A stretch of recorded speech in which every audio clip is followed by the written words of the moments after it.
stream just so you guys know, just so we can kind of get out there and the adult channel. We're sailors. We always swear. Yeah, exactly. I haven't saw Shore Patrol. But did you ever pull Shore Patrol on a Longapo? I never had Shore Patrol. I did. Never had to do it. I was auxiliary security. I had it all. I was in the last Vietnam draft. Oh shit! The number 27. Hey, look at Lando. Thank you, sir. May we have another? Okay. I tried to bring the kitten in a little bowl of water. Hey, look at you. Two of us, back to back. Tried to bring the kitten in some water, and she tried to run out. So, like, I'm holding the bowl of water and trying to grab her. Yeah, she took a little bath. So now she's down there cleaning herself like a good girl. Yes, she is. It's hilarious. So, all right. So at least I heard myself out there, and I believe I. All right. So at least I heard myself out there, and I believe. Okay. I turned my mic down in case I have to type it. Yeah. It's all good. Yeah, looks like I heard folks, so I think we're all right. So here in about 2 minutes, we'll actually kick off the stream itself. For anybody that's coming in early, appreciate you guys spending a little time with us before we get rolling. Looks like we got 325 viewers right now. 324 of them are bots. Yeah. And the other two are us. Well, three actually. So. For $9.95, you can watch for 5 minutes. Oh man, look, the hype train is close. Look how close. Just because of you two guys, you got close to a hype train. That's as close as I got no hype train in forever. I think we've had on this stream either first or fifth edition. I've had like 2 hype trains in the 2 years we've been doing this. So I always get excited when we get close to a hype train.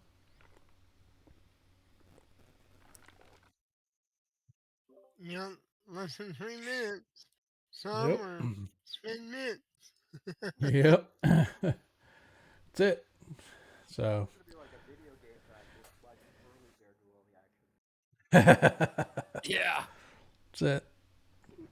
Let's imbue him with like all of our powers, right? He can heal. He can cast spells. He can. I'm surprised you just don't let him level up.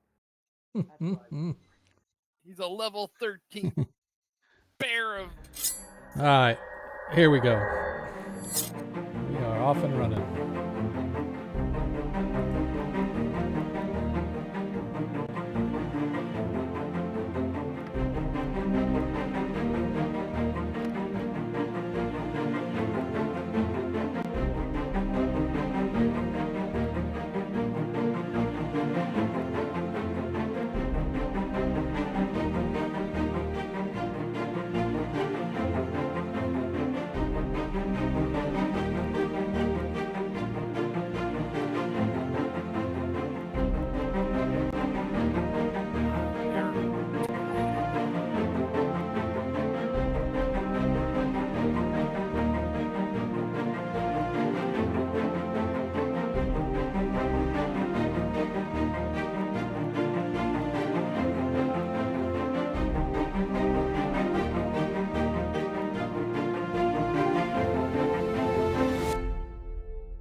Nope.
And I hit the right button, finally. I hit the button like 3 times. I'm like, why isn't it shifting over? It says, because you're always on the stream starting speech, you idiot. Or the scene, I mean. So, yeah, I had to hit the in-game scene as opposed to what I had. So, anyway, hello, everybody. Welcome to tonight's episode of Agora Quest 21 Shots. I am Sean, your host. Glad you could be with us this fine Monday evening. If you check out the stream map right now, you can see that we have massive burly bear in the house. So we were trying to for some reason we were having an issue with Ronnie Noblight controlling his token without burly bear being actually on the map. And I think I know why, Ronnie, because if you open up I don't know if I can do it. Yes, I can.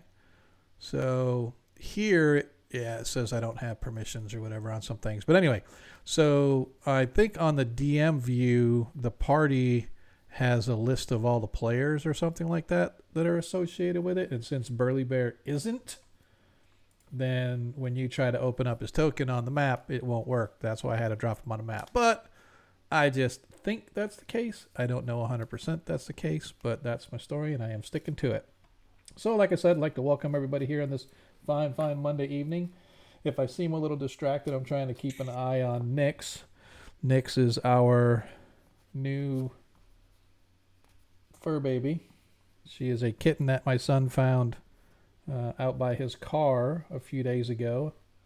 We weren't going to keep her, and then when we found someone to take her, my son had a meltdown saying that he had already planned on, he's already got like all the vet stuff lined up and he's got all the other stuff lined up. So we broke down and we said, all right, we'll give you a chance. You're 23 years old. I'm pretty sure you have the knowledge and the ability to take care of a kitten. All right. But that being said, until we get her completely checked out, we're not letting her be around the other cats in the house. We got 2 others. My daughter has a pair of cats that are a few years old. So she's running around here in the office making a nuisance of herself. And I'm just trying to make sure that she doesn't bite down on anything electrical. She was trying to attack the cord from my headset a little bit. And now she's over there playing with, I think it's just a string that's hanging off one of my wife's boxes that's on a shelf over there. But anyway, Nyx is her name. My son named her Nyx, Nyx, after I think she's a Greek goddess of night. But anyway, one of those primordial beings back in the day that the Greeks worshipped, whatever. So, Black cat. Yep, she is black. And so we're kind of glad we got her because it was right around Halloween time and all that stuff. And we used to have issues around here with people wanting black cats just so they could do stupid shit with them. But Now I have a tag on our black cat. Please don't sacrifice. yeah, there you go. Don't sacrifice. There you go. But she found herself a string. October's coming up. You better watch your ass. Yeah, man. Yeah, it's black with a very little white belly. Yep. She is completely black and she's adorable and I already am in love with her. But so if I seem distracted, I'm sorry. I'm just trying to keep an eye over there on the corner while she's attacking everything and ripping everything out of the shelf and stuff. So Black cat is a Bombay. say that again. Our feral black rescue black cat is a Bombay. Yep. Yep. Now who the hell throws an $800 cat out of I don't know. No idea. But let's get with tonight's game, shall we? So for those that have been here before, welcome back. If you're new here, I appreciate you surfing by. Hopefully you'll hang out for a little bit. We are a first edition Dungeons & Dragons stream.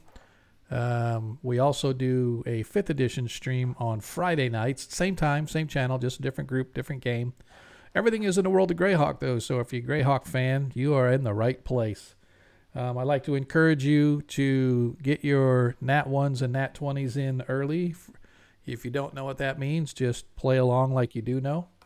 Essentially, as you watch the stream, you earn tokens. You can trade those tokens in just by clicking the little gold coin underneath to the left of the bottom left-hand corner of the chat box on Twitch. Click that bad boy. It'll pop open a menu. You can turn in your tokens, like I said, for natural 1s or natural 20s. Just let us know who it's going to, what player or DM because the DM is always willing to take nat 1s and nat 20s off your hands because that's just how I am. I know they are burdensome and unwieldy for those of you out there, so feel free to dump them on my narrow shoulders. I will take them off your hands, no problem. But yeah, just let us know. A lot of times we tend not to pay attention to chat, so just give us a little while to notice it so we can get it to the players. But anyway, if you'd like to help out the stream, support the stream as well as the players, just as a reminder, for every 100 bits that you cheer, you can grant your player or DM a +1 that they can use to adjust scores up slightly or down slightly. And those carry over from stream to stream. Your nat 1s and nat 20s are only for this stream, which is why I say get them in now so that the players got a chance to use them for the whole game. But if where are my notes? There they are. But yeah, so if you're gonna spend your hard-earned coin $1 at a time, even, just let us know who it's going to. And like I said, for every 100 bits, you can give them a bonus point that they can use to adjust a dice roll up or down to help them. Because you know as well as I do, a lot of times you just a bit outside. You need to wheel it back in a little bit, and those bonus points actually help a lot. Currently, your DM, have a +1 available. Deglin, you still have a +1. Baron, you have a +5 and a +1. Varus, you have a +1, and Zadkiel has a +5. Ronnie Noblight, unfortunately, you are currently without any pluses available to you. As for nat 1s and nat 20s, the slate is clean. Nobody has any. Therefore, I encourage you to get them in, as I said before. So, also, if you're a Greyhawk fan, which hopefully that's what brought you here, is all of our games are in the world of Greyhawk. Currently, this group is in the free city of Greyhawk, where it all started, as far as I'm concerned. It was the first place that I ever dungeon mastered. When I officially dungeon mastered, the first adventure I ever did in Greyhawk was the first time I ever really played D&D. Was the D3 Vault of the Drow. So that's the first adventure that our DM thought would be really cool to run us through, because he had no idea what it meant by levels or anything like that. He just said, hey, let's just put some characters together and we'll go fight the Vault of the Drow. It's like, sure, let's do it. Lasted about 30 seconds into the game. But you can find a lot of other Greyhawk content out there. I encourage you to check them out. If you hit !socials, !socials. In fact, if you look at our player list, I finally removed Satal, since he is no longer with us, and we do have. Yep. Your audio is breaking out. Wondering if it's just because I'm moving away from my mic sometimes. Is that any better? Still breaking up? Can you hear me now? You sound like a robot. No, I'll bet you. Sean. All right. One sec. Yeah. You sound like a robot.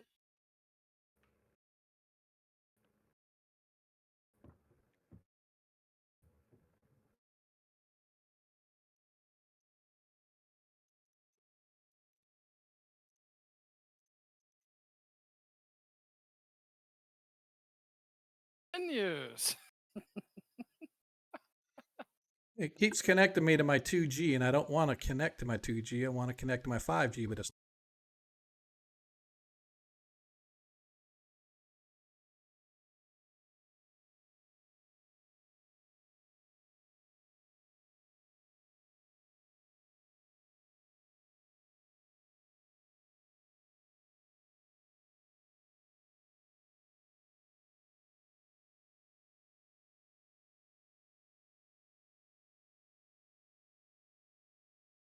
Yes, I do. And hopefully I am back. There we go. Had to restart the stream. I do apologize for that. So like I said, I was on, for some reason, it bounced me off of 5G and on to 2G. Do I sound better? Size of Cinema. That is us. That is us. If you want to see how not to run a stream, come watch us every week. Every week, and we will give you the full Shiza Cinema experience. So, but anyway, like I said, usually I check it before I start streaming, but this time I didn't. It was on 5G earlier, and then I didn't bother to check it before I started streaming, and somehow I got shifted over to my 2G stream Wi-Fi. So now I'm back on 5G, and I did my speed test, and I'm running about 500, so I think I'm good. Hopefully, I'm good. So anyway, welcome back. Welcome back. Am I better? That's all that matters as long as my players can hear me. I guess that's Yep, the big you're thing. 5x5. Sweet. All right, so again, let's talk a little bit. Like I said, if you want to check out a lot of other Greyhawk content, just hit !socials, plural. You can catch. I'll give you our Twitter. That'll give you our Discord. That'll give you our YouTube page. If you happen to miss part of this stream or all of the stream, and you're seeing this a little later, you can always catch all of our streams over there on YouTube. And like I said, it will also give you the link to the Twitch page for the Greyhawk Creatives. On that page, you could see several other content providers. Last I looked, there was like 13, 14 of us that were on that list, headed by Lord Kazumba himself. Pretty sure that Darling Creepshow's on there, so if you follow any of those guys, you know what I'm talking about. A lot of great content out there, so I encourage you guys to go check them out. So, let us talk about where our party is, what our party has been doing to get themselves into trouble in the free city of Greyhawk. So, our party arrived in the city a couple of days ago, having completed technically, they didn't really get hired for a mission for the Duke of Geoff. But they wound up investigating some things that were going on, and they solved the riddle, and they brought it to the Duke, and the Duke rewarded them handsomely. As part of that handsome reward, they were transported free of charge all the way across the Flannis, well, about halfway across the Flannis, smack dab into the central region, just south of the free city of Greyhawk, and they spent the rest of the morning traveling down the road, entering into the gates, found themselves a nice place to stay, put their feet up on the tables, had some drinks, had some food, said that great to have a little bit of downtime. Even met some locals, in particular one local by the name of one Talasek. You got that, Egger? Yeah, got it. Talasek Thraden. All right, Talasek Thraden, a paladin of St. Cuthbert, struck up a conversation with the party, welcoming them to the city and offering to show them the sights and stuff. And of course, he had a bit of an affinity for our very own Zadkiel, who himself is a holy warrior of the same faith. And so the party was like, oh, okay, whatever. They were going to meet him for breakfast the following morning. He did not show. And of course, the party can't go for a couple of days without being sucked into some intrigue, because not long thereafter, the city guard arrived, started interrogating them, much to the chagrin of our elven rogue. I don't want to call him a thief, because he's yet to be real thiefy. He's been very roguish, but Varys did not appreciate it, and fortunately for all involved, the situation was diffused a little bit, and the party agreed to accompany the City Watch to the Citadel, where they had a conversation with one Nestor Morden. Nestor Morden is sort of this Weasley-looking guy with a thin mustache, had this sort of red shirt on with black pants that were tucked into some high-top boots, and he had this little half cloak. His hair was all slicked back, and he just had this sort of Weasley look about him, but he was in charge. He is the second in command, only to the captain of the watch, who was not available to interrogate the party. So the party was subjugated through a few hours of interrogation. They finally sort of half, maybe not, convinced Nestor Morden that they had nothing to do with what happened to Talasek Thraden, which they discovered was that on his way home, he was assaulted and beaten within an inch of his life. And, lest I forget, the party actually saw a strange figure in blue robes fidgeting with some sort of a necklace or a amulet about the neck. And that individual left at the same time that Talisic did. Unfortunately, they sort of disappeared into the night and the throngs of the drunken sailors and dock workers and stuff moving about the river quarter. But the following day, as I said, they discovered that Talisic had been attacked and beaten with an inch of his life. And I really wish I could get my camera over there. So can you see? Yeah, she jumped. She jumped up, climbed up, and now she's on top of the monitor. And now she's. Hang on a second. Give me a second. Come here, you.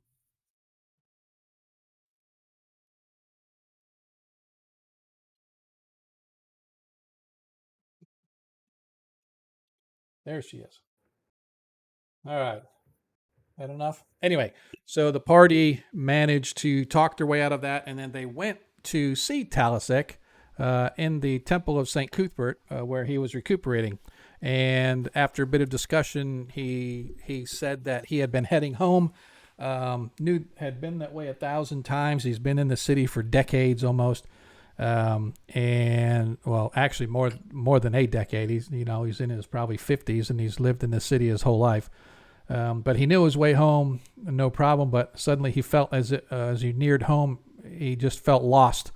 And a stranger appeared, and he tried to get some help from that stranger. And the next thing you know, somebody cold cocked him from behind, and then a bunch of thugs commenced to whooping on him and kicking him and breaking ribs and bruising body parts and whatnot. And so he managed to work his way back to the temple where they healed him, but he has no idea who, what, or why, what was done, what happened to him. So the party then agreed to go to his apartment to retrieve some items in the form of a picture, a small little wood carving that resembled the Bridge of Entwined Hearts, which is a very famous lover's place here in the city, as well as basically a book dedicated to the dogma of St. Cuthbert. They went to his place of residence, and there they found that it had been ransacked. And so, unable to find any real clues as to who or what would have caused the ransacking, they did locate the said items, brought them back to Talisic, who, of course, was more worried about damage to the property that he was renting at than anything of his own property. And so the party then escorted him back to his place of residence, where they did a search about and found what was apparently talcum powder. And Baron instantly recognized it as more than likely the spell component for somebody that was trying to detect something invisible. So why they were looking for anything invisible was unknown at this time, because Talisic says he has nothing to hide. The only thing he has of value is actually kept in the church under lock and key in the vault, in the form of his heirloom sword and armor that he inherited from his father, who was also a rather famous paladin of St. Cuthbert here in the city. So the next day the party gathered again, met with Talisic, and this time they went investigating. They discovered that the necklace worn by the individual, through some dreams that Varys has had, the necklace they found was some sort of a three-pronged fork-like thing. Some said it looked like a claw, some say not.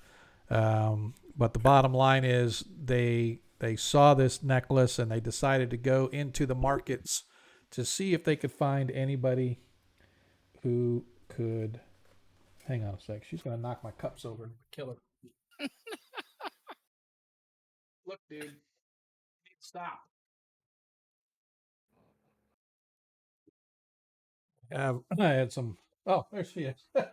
My son came and got her. We're good. But, yeah. I love it. She's an active kitty, which I like. I'm glad she's active. I get worried that she's going to break stuff here. Huh?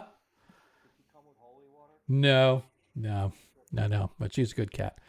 So, like I said, they did a little bit of investigating. They were going through some of the jewelers in the low market. First few that they talked to didn't really give them anything. They managed to see a figure in blue robes that kind of matched the robes that were the individual that was spying on Talasek the night the party met him and followed him out. The party suspects that he had something to do with the attack. And so they saw this creature or this individual with these blue robes. And so they went chasing after him. And come to find out, it was just a little old lady who had just come back from the market. Scared the bejesus out of her. All of her supplies that she had purchased went flying everywhere. She started screaming for the city watch. Much fun was had by all as they were discussed with the local watch what had gone on, what they were doing. Names were taken just to make sure that if anything else happens, at least they had a record on file of who was involved and who did what. So they continued their search, and they actually found a jeweler by the name of Goldie, who, unlike the others, sort of, rather than saying no outright, asked them who was asking. And so the party got a warm fuzzy that this guy may know something, but unfortunately were unable to get anything or any information out of him. And so they sort of left him alone, at least for now. And as they left, they saw Talasek charging after yet another individual wearing blue robes. And so the party, in an effort to stop him from making another fool of them all, went chasing after him. But as they rounded the corner in the low market, they saw that Talasek was looking around. But the individual they were searching for, that he had been searching for, apparently disappeared somewhere. A quick search up and down some of the alleyways was unfruitful. And so that's kind of where we are now. The party has returned to one of the jewelers where Varys had been ordering some supplies or having some stuff made. I forget exactly what it was you were having made. It wasn't replicas of this thing, was it? It was something else that you were having made. Forgive me for brain cramping on what you were having made, Varys. No, I had the other jeweler making copies of it, or so Oh, he used them. that's right. You were having him make sort of duplicates of the Yeah. design that you had shown. Okay, Yeah, that's yeah. right. You know, even if these are not the real ones, they'll look good. Yeah, absolutely. Yeah. So, Yep, and absolutely. then I might go have a visit with Goldie later. Right. Yeah, Okay. and Like, we were once I contemplating, talk to the Thieves Guild. Right. we were contemplating getting some blue robes made for all of us too. Yeah. Right. And so that's kind of where we are right now as we start tonight's episode 83 of our 1E1 shots. As our party now stands, it's early afternoon, like around late, around 3 o'clock or so, maybe a little bit later. As our party now stands in the low market, standing outside the jeweler where Varys has contracted to make some duplicates of the necklace that allegedly these cultists or these attackers that have been bothering not only the party but more importantly Talasek Thraden. So, party, as you stand outside, as you have already contracted to have your stuff made, and you have already trying to bring the sound down a little bit on my side. You guys have already paid for to have these duplicate items made. You've already come back from trying to chase down a second blue robe figure. as I said, it's still a little. It's not really late in the day, but it's a little bit late in the day, as you guys have decided. You said you want to go and um, have blue robes made. So there are shops galore throughout the market. Um, Up here on the upper side here, most of the low market is sort of makeshift, impromptu. Grab a spot of dirt, throw up a tent or a small wooden booth of some kind. Some of the more permanent structures are up here on the northwestern corner. But be that as it may, it's relatively easy for you to find folks that deal in clothing as far as selling them in this market here. But actually making dresses or robes or stuff like that, probably going to be a little more time consuming to sort of search them out and find those that are, I guess, worthy, if you will. So, but anyway, it really kind of depends on exactly what you guys are looking for. Well, we could always kill a bunch of them and just take them. But That's hey, that's I true. mean, ask around. You know, who would recommend the good seamstress or Okay. clothier. Yep. clothing? Yep. All right. So I'm trying to see if there was anything specific that I had that was any kind of a clothier. I'm going to look in the artisans guild just to see if there is. So in the artisans quarter, that you are told that there is a shop that is well renowned. It's a well known and a sought after clothier called Breeches and Stitches.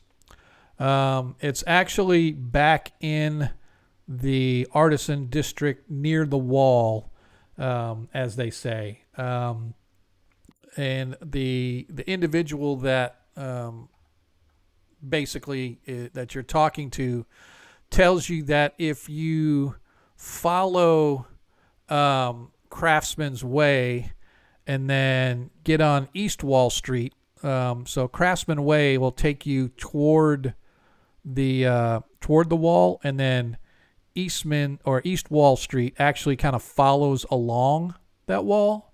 If you follow that route, then it will take you right past Breeches and Stitches. And so, like, you can't miss it. So this street up here, why is it not? Okay.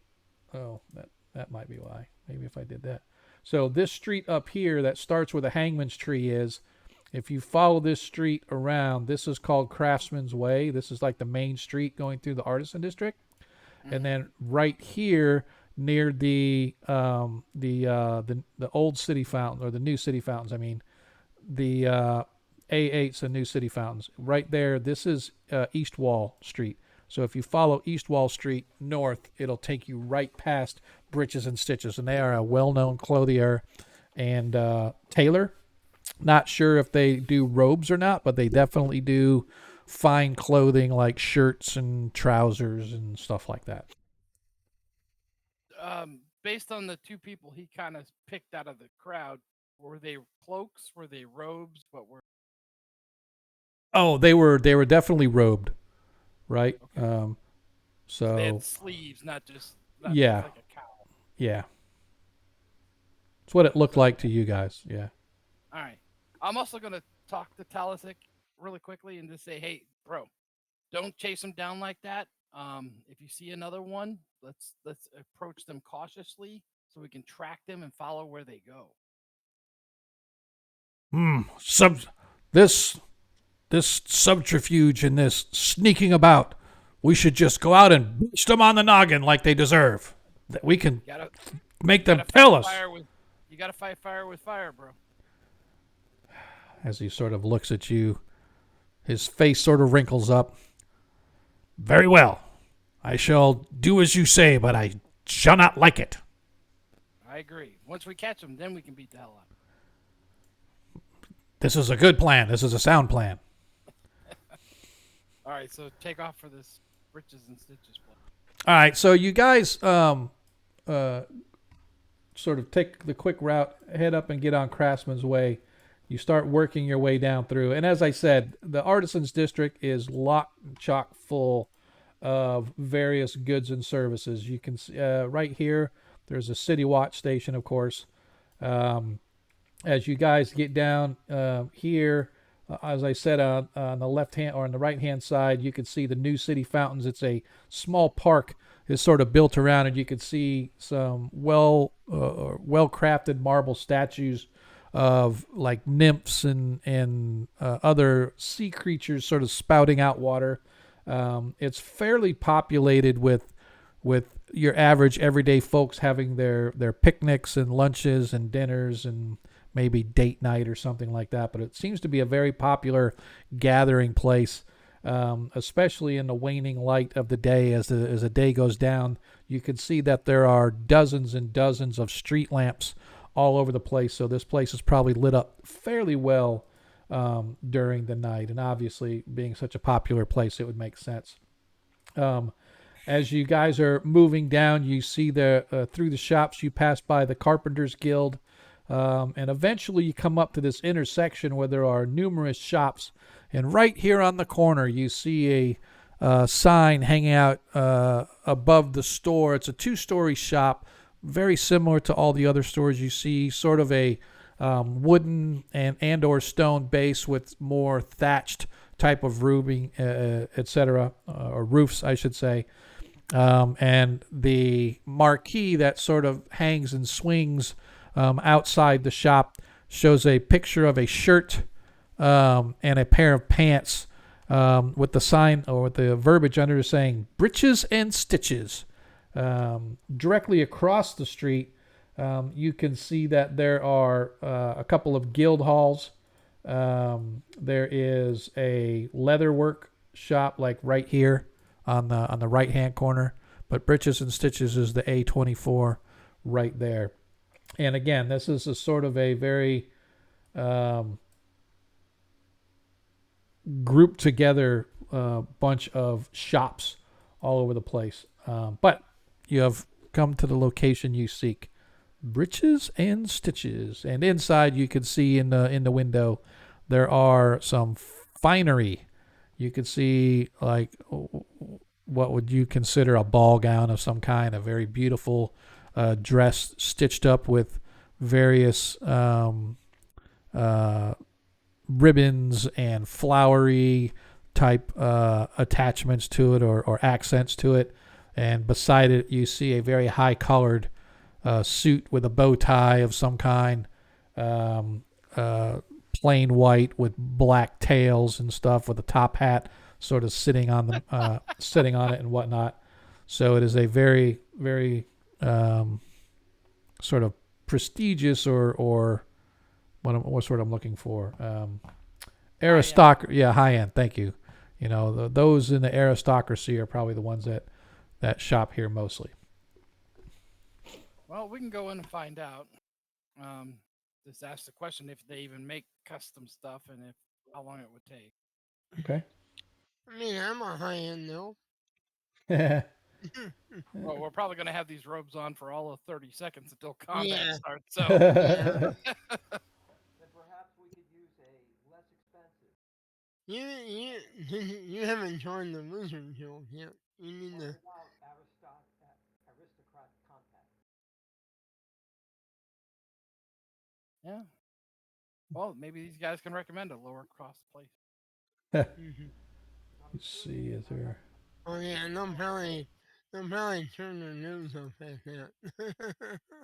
Yeah. Looking at the robes that we've seen so far, and that is the one that appeared in the crowd. It is finely made. Excuse me. Is it finely crafted or is crude? You know, it's kind of difficult to tell if it's good or bad quality because you guys really didn't see them. The individual that you guys noted in the tavern was sort of a side note. It's in a dark tavern. The individual left in the dark, so maybe a little bit of a look. Those that you saw that you chased down, the old lady that you chased down, it was okay quality. Your standard fare that you might find in a shop somewhere. And the other one you guys never saw. Talasek went chasing after. You guys saw sort of briefly this flash of blue, and he was off and running and chasing, but you guys never got a good look. So when it comes to the quality of what the individuals that you have seen was wearing, the only one you can really go by is the little old lady that you accosted earlier. All right. Did you see any robes you could wear? Who are you asking? Well, I assume Varric is the one that had the. Varys? Yeah, he's the one that saw. I mean, he's the one that saw it. Oh, in the dream, you mean? I'm sorry, the dream? Yeah, I mean, it was decent quality. Yeah. I asked him if he saw the robes in the dream, and could describe what he saw. Yeah, feel free, Varys. Ad lib a little if you would like. I mean, I saw them all wearing full robes with hoods, so couldn't see any faces. And they had the necklaces or pendants around their necks. Were the robes? Excuse me, Baroness. I'm having a hard time hearing you, and I have you turned up a lot. Let me go. I'll take care of that. Okay. Were the robes decorated with anything? I don't No. recall seeing anything, any kind of marking on because I think I asked about that to help identify them. Okay, that's what I wanted to know. Were they like a dark blue or a light blue or? That's what I was gonna see if we could get Talasek to kind of give us an inkling of show him some different fabrics and see if any of them match the color. No, that's a very good idea. Yeah, all right. So they're a plain dark blue robe. That's what Sean sent me a little message. Okay. So let's go in and see if they even do custom robes, and if they do, if they have the right color. Okay. All right. So you guys step inside, and on the inside you could see a well-dressed gentleman. He has a vested suit, right? He's got the little button-down, sleeveless vest. Probably has a coat to go over it, but he's not wearing it right now. He has a bow tie. You see that his mustache is pristinely waxed. His hair is pristinely cut. As a quick observation, you note that his nails are pristinely manicured. And as you step in, he goes, "Welcome, gentlemen. Welcome to my shop. How may I be of service to you fine folk this day? I do not get too many who have the look of, dare I say, bravadeers. You're expeditionary men out there seeking your fortune with the sword. I can tell you I do not get too many of you, so are you looking perhaps to settle down? Maybe a little something for retirement, maybe? The breeches and stitches can provide you with whatever your needs are." Well, actually, we're here at the groom, and I pull up Talasek, and we're gonna be his groom party. He looks and he goes, All matching "Oh, robes." thing you don't say. Oh, my wife shall be floored with this news. We have not done a good wedding in probably a year and a half, sir. So, who is the lucky man? And you are?" And Talos like, Just go with it. I cannot lie. We are seeking to know if you could perhaps fashion us some attire to match dastardly dudes who are out there. And That's the theme, and I put my hand over his mouth. That's the theme of the wedding, yes. Dastardly. And, yes. as he kind of struggles to put your hand, as the man sort of looks and he goes, so how many in the party? As he does the air quote sort of thing. How many in your party? Do you Just wish us, to? just us groomers, our groomsmen. And, So are you seeking silk cloth? I make the finest pants. We have the finest silk shirts. We have brass buttons manufactured all the way from Kewland. Would be very fitting, I think, for this type of affair. Are you going bow tie or more traditional long tie? actually, this is going to be more of a religious affair, and we'd like to have some Oh, blue robes. blue, Dark blue, specifically. blue Yeah, robes, you say? yes. Yeah, with a This is full when hood. Baron looks up. With a full hood. So like a cowl, like hanging over and Yes, hiding the. You yes. is Does the bride not wish to see the groom?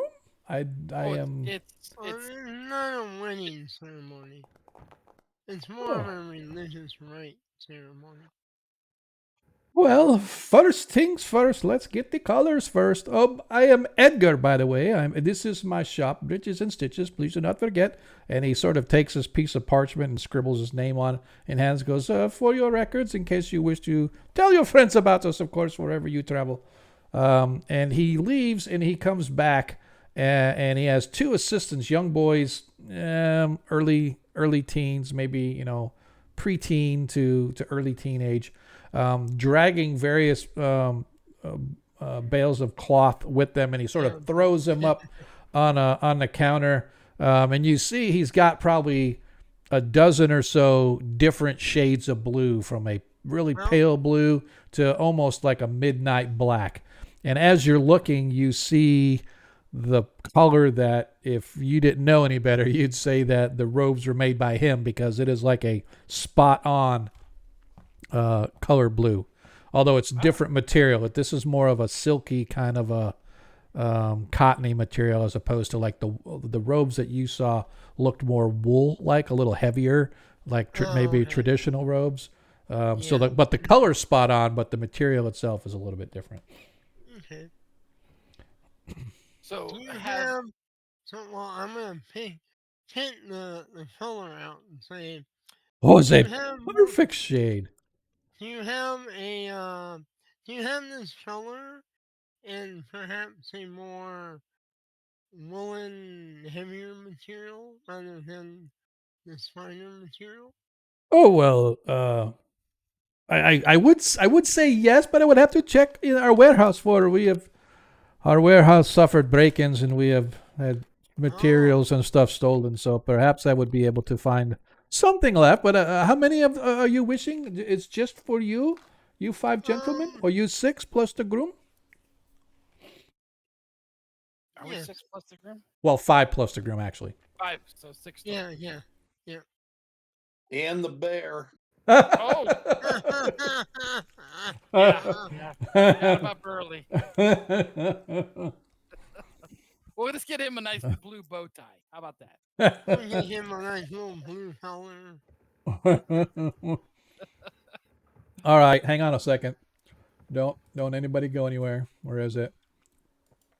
I have to.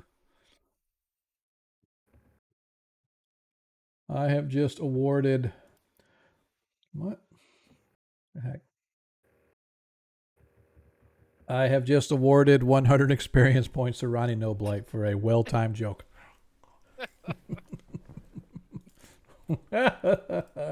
So, all right. So he does say that, yes. To be forthright with what he said, yes. He'll have to check the warehouse to see if they've had their material restocked. That he should be able to get plenty of material Oh, to you make said the ropes. you had some break-ins at your warehouse?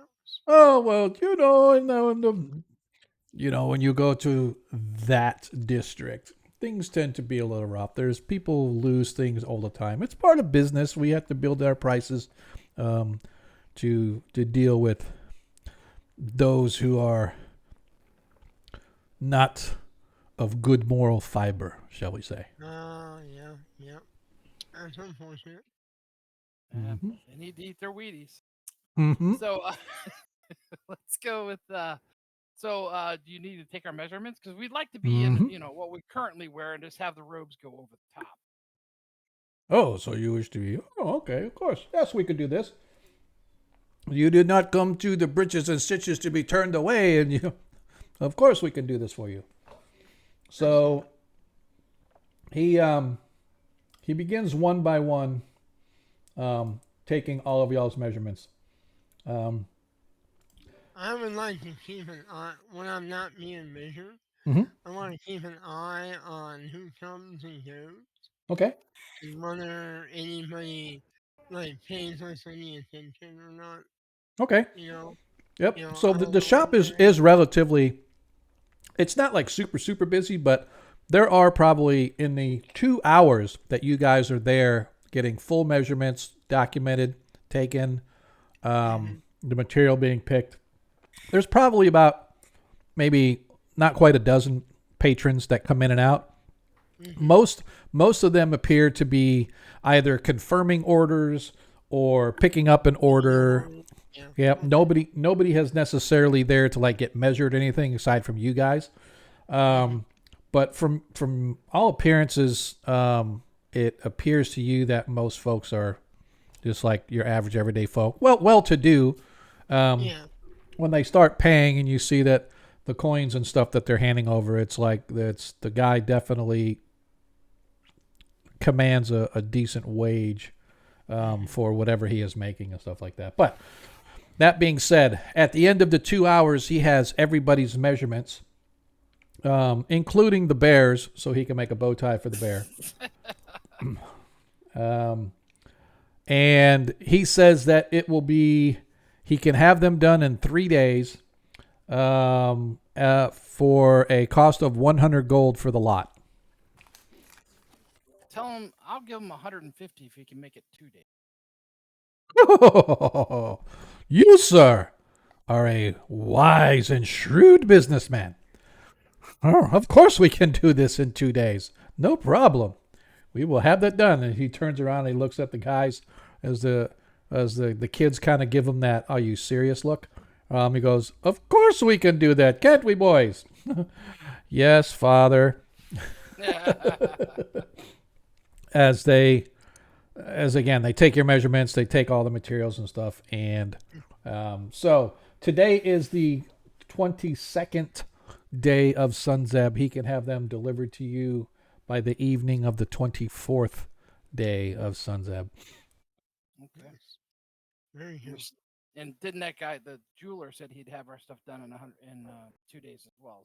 Yep, that is correct. I'm taking the gold off now.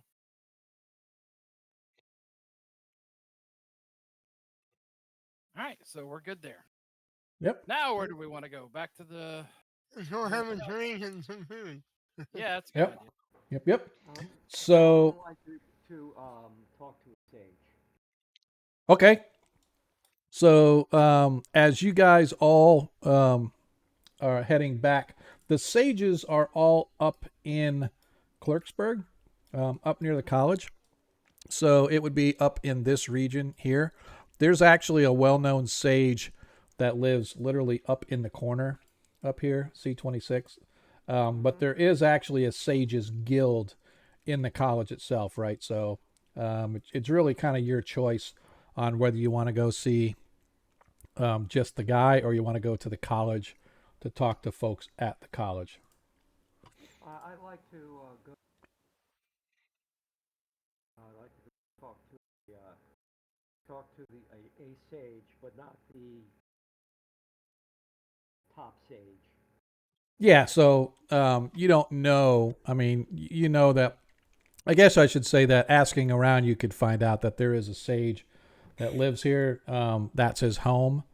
But if you want to actually go to find a sage, your best bet is to kind of go to the library of Greyhawk.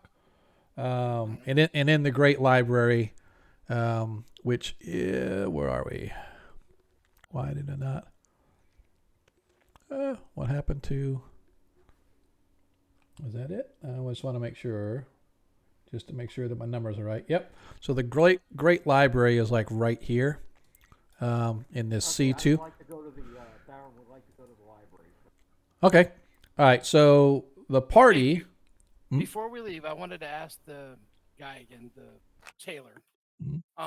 Hey, just so we're not clashing with anybody else's style, have you seen or had requests for other people's to make these blue robes? Oh, no. This is normally well outside what I normally make. As you can see, and he shows you the various mannequins and stuff that are displaying his goods and services. Very, very high end stuff, like, silk shirts, trousers, the well made suspenders, the overcoats of various materials and stuff. So it looks like very, very high end stuff. Nothing remotely resembling what you guys have ordered. Okay, so But you're paying 150 gold for it, so he will make it. yeah, I was just making sure, seeing if this might have been where the people originally got them. Oh, I get you. Detect any tremble in his voice or anything like that. No, nothing that you can. So Okay. all right. So the party finds their way back to the back to the Whistling Fish. And Baron, however, works his way up to. Why did it not drop him on the map? There he goes. Up to the Gray Library. And I'm just going to modify your token just a little bit because I don't want it to blow up, be so big with the map. So you find yourself. Come get me in about 2 turns of the hourglass. All right.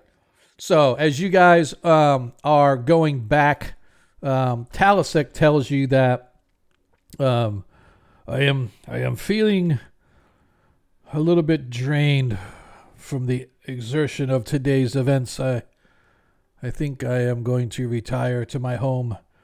Shall we meet again tomorrow? I shall come for breakfast, and then we can resume our investigation and sort of discuss what we have found and determine where it is we are to be going next. But until then. Do you think it would be wise to walk him home? Or would it be could wise? throw Maybe that you out. could just how about a change of venue and stay the night with us tonight? No, friends. I assure you, I shall be fine. If you wish to escort me to my home, then that is your prerogative. But I feel that, nay, I shall sleep in my own bed. I shall not let the events of the past few days dissuade me from the task at hand. All But I right, do well, appreciate it. Let's walk him home then. Okay. So it takes you guys an extra couple of hours. So instead of getting home or getting back around. I mean, I get a white or get a carriage. I don't have to walk. Okay, that's fine. All right, so a gold piece for the carriage round trip. It still takes you guys a couple of hours to go all the way through the city, drop him off, and then work your way all the way back to. So, like I said, instead of 6 o'clock arrival at the Whistling Fish, you guys get back about 8 o'clock. So it's a little bit late dinner as opposed to your normal dinner or whatever the case may be. So, but it's easily enough done. Just take a gold off, please, and nothing out of the ordinary transpires. In the meantime, Did you take it? I already took one. I'm gonna take it. You gonna take it? Yeah, I can do it. All right. I'll put mine back. all right. Very well. So, as you arrive, it's actually about 5:30ish or so, Baron, when you finally arrive at the Great Library. The sun is beginning to set on the backside, heading to the west. However, the library stays open until 2 hours past sundown, so you actually have 2.5 hours before. Actually, wait, let me check what time sundown is. I actually have the. So today is the 22nd. And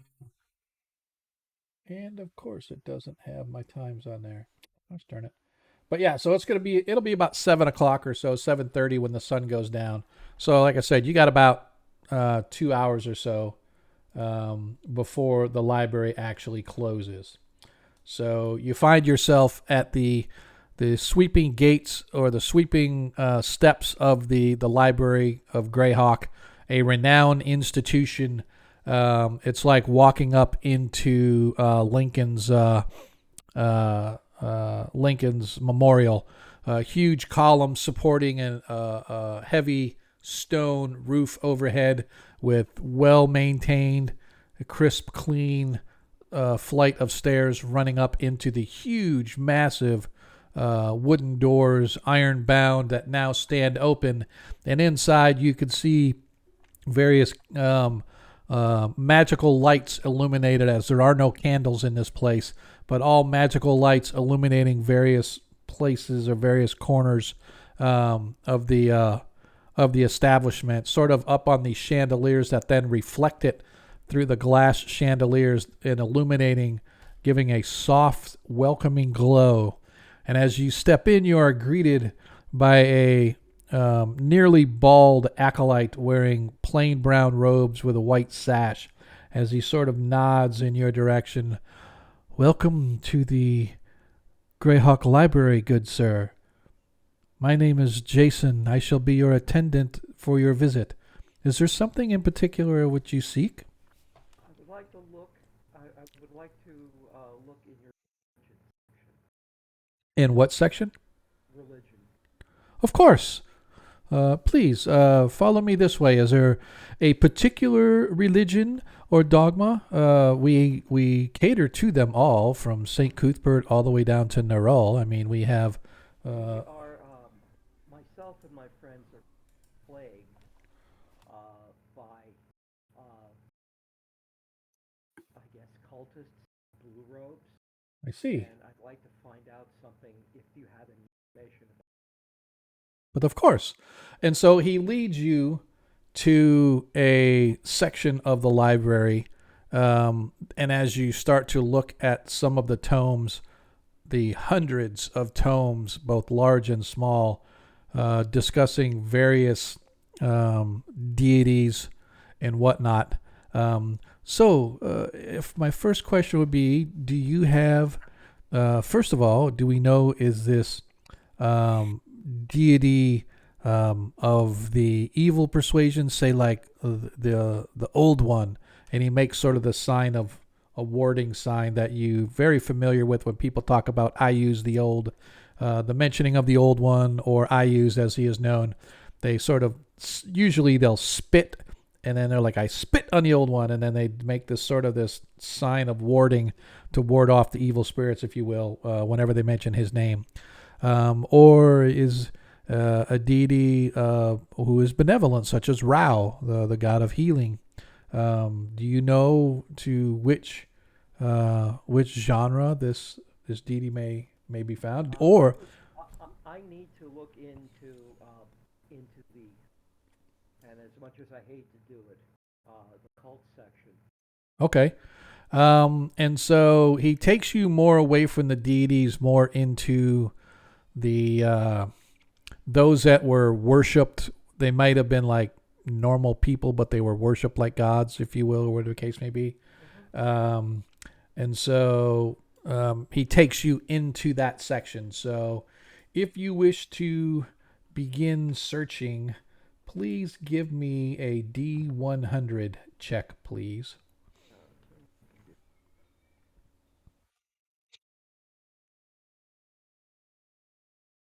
Here it is. You work your way through the library. So you at first you don't really find anything. At least maybe not to what you're looking for. You hear or you find in a lot of these cults that you are digging through were literally just guys that were very influential with small, weak minded people and convinced them that they were meant for bigger and better things, and sort of they became his followers. There was not too long ago, you read a about a cult leader who worshipped Wastri, the hopping prophet, as they called him, because he was a frog-like deity. But he wasn't even a cleric of the deity. It came to find out he was just a guy who was pretending to be, and he used sort of sleight of hand and other things to convince his followers that he was actually doing godly things or divine things provided by Wastri. And so they actually tried to have a an overthrow of the city, but there was only like 30 people in his cult, and so they were pretty much smashed by the city watch. I'm going to skim. I'm going to skim the cult down to basically looking for rituals, and I'm going to see if I can find anybody who has a ritual using a blue robe and Okay. a bent fork. Okay. Holy people. All right.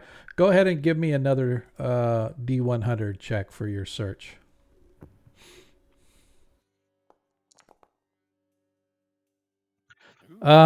Yeah. So unfortunately, yeah, you don't. You go through probably two books in the space of about 30 minutes, just kind of skimming through, but you really don't find um, anything that resembles like blue robes or anything like some sort of a crooked pendant or anything like that.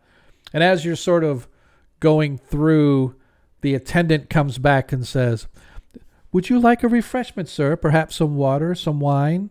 Well, Water would be fine. And then could you take me over to the I don't know. I don't exactly know how to say it, but your evil deity section of the library. I fear that we're being plagued by worshippers of some god that I'm not familiar with, but oh, I but have of an idea of what they look like. but of course, sir. So he leads you over and deposits you to continue your search as he goes to get your refreshment. Please give me another search check. All right, let's see. Should do that first.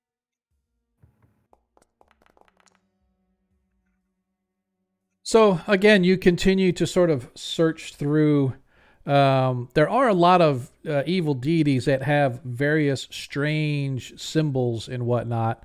In particular, you are sort of brought to the um, uh, knowing of the god Hexdor. He has sort of this crossed.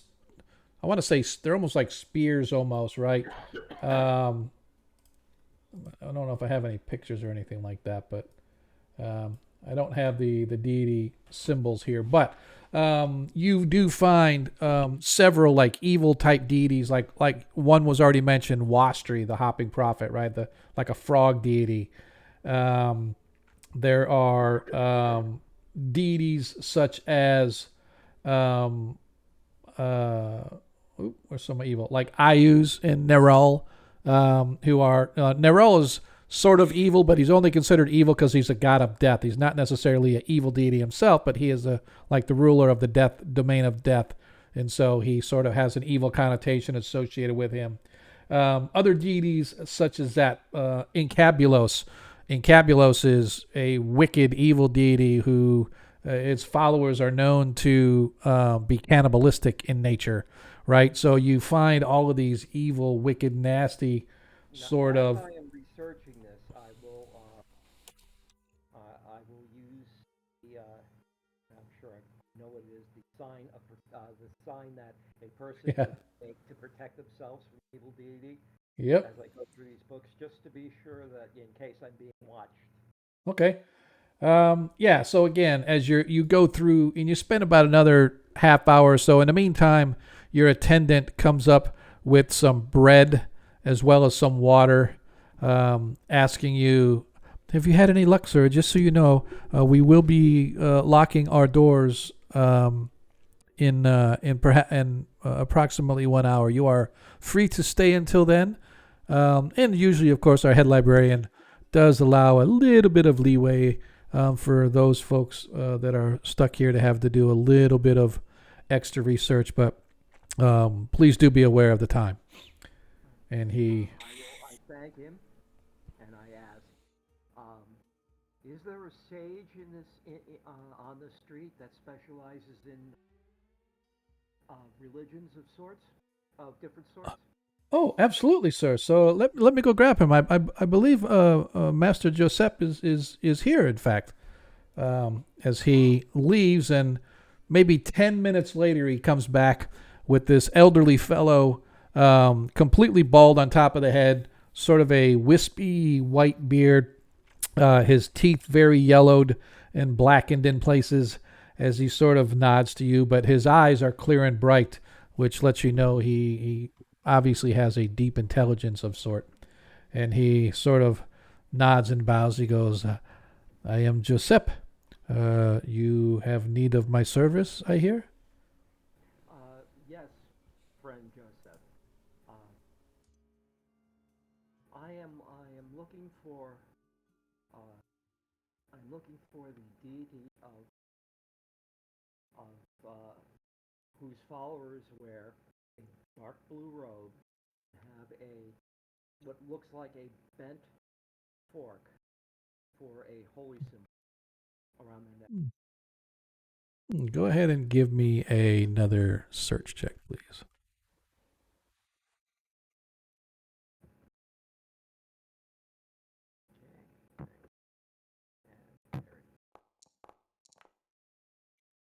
I keep getting lower. Yeah, you're getting lower. Um, Oh, that's good. yeah, lower is better. So as he starts sort of thinking and he's sort of tapping, um, and he sort of hems and haws for maybe a few minutes, and then he starts going. And he grabs some tomes. He starts like whipping through them, right? And then he says, "No, no, no, no, no," and he grabs another one and flips through. Says, "No, no, no, no, no." And he goes, I but I have some. tell him, I tell him that the is that the people that wear these robes, cowls, can walk on the street and are not accosted by guard or flies. They are not accosted by what? The guards. Okay. We saw one in a restaurant. We saw one in an inn in town. Hmm. And that's where we first learned. So, just so you're aware, sir, before I go too much further, normally my fee is 10 gold pieces per hour of research. So, is this an acceptable rate? This is an acceptable rate. All right. So, he spends about the next 45 minutes to an hour pulling out some different tomes and stuff. He goes, there are various worshippers who wear the robe color really does not mean much. The symbol that you spoke of, though, is interesting to me. For as a twisted fork, it can be things like cross swords. It can be something similar to spears that are crossed, but it can also be. It looks like a claw to me. Yes, as I was going to say, it could be to claw. Now there was not too long ago, perhaps maybe 50 years ago, there was actually a cult who once began as worshippers of the old one, and he spits on the floor. "I spit on the old one." Sit on the old one. And they apparently did not receive what they felt they had been promised by the old one. "I spit on the old one." And he spits on the floor again. However, they they began to worship another deity of some sort, some sort of a bird goddess, I believe. I do not know the name, but it was here in the city. There are probably those in the city that are aware of this evil that was here, because it took much effort from both the church as well as the city watch to strike down this cult.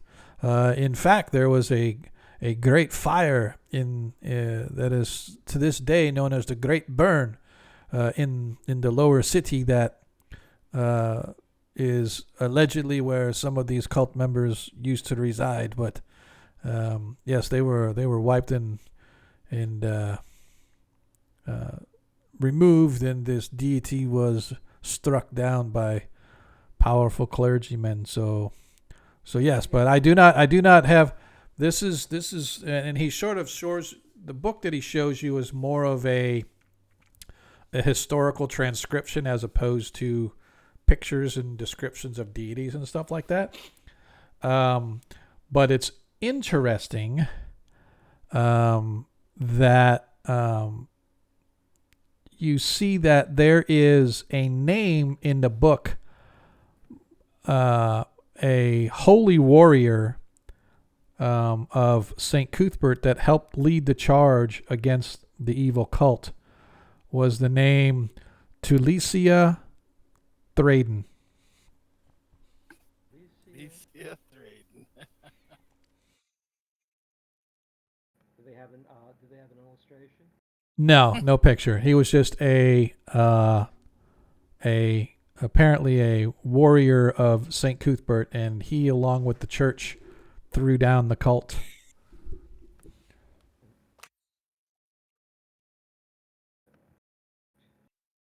Scribble. Okay, and what is the name of the deity? You could write it down for me if you. Well, he does.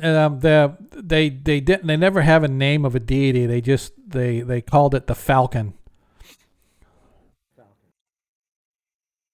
but nobody knew, like, had a picture of this deity or whatever. They just knew they called it the Falcon.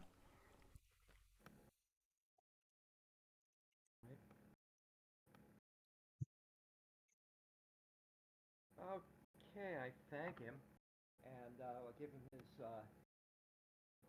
10 gold and put a 2 on top of it. Oh, he was very happy with that. He was very happy with that. Always tip 20%, and um, I'll go outside. I'll thank him. I'll go ahead and finish up my bread and water here, and go Okay. outside All right. and look around to see if I can get a snack to carry me over. Yep, easy enough to snag you a carriage, especially here in Clarksburg. As you see, the lamplighters have lit the various lamps about the buildings, as well as every so often down the street, particularly at street intersections, there are lamps that are lit. You catch yourself a carriage, and perhaps 30 minutes later or so, assuming that's where you're going. Mm-hmm. Yep. So around 8:30ish or so, you arrive back at the. Oops. Let's try this again. There we go. You arrive back at the Whistling Fish, and inside the Whistling Fish, you guys grab your normal table. Let me get rid of this guy because he's not there. And, okay, why did it not activate? Let's try it again. There we go. As you guys find yourself once again in the Whistling Fish, enjoying a dinner before the evening. Wow, I got a pop-up that said something about cleric actions. Yeah, don't worry. Yeah, so for, I don't know, whenever I move the maps or reset a map or something like that, it does some weird thingamabob. So, but you guys, Right, I've never seen this screen before. yep, not sure. Could be something new. Okay, over my I reach over at Pet Bro. As because you you and should. I are friends. Gentle Ben. The and I tell everybody what I have learned, and I mention, especially mention loose bracken. Tulicia Thraden. Talicia, right? I can't even read my own writing. Lucia Drayton. Tulicia. Let me I go. Oops. is that with a T? Yeah, I'll put it in chat. Okay. Uh, and was one of the members of Church of St. Luke who almost got it, who helped to to eliminate this cult from the city 50 years ago, and I suspect maybe our friend's father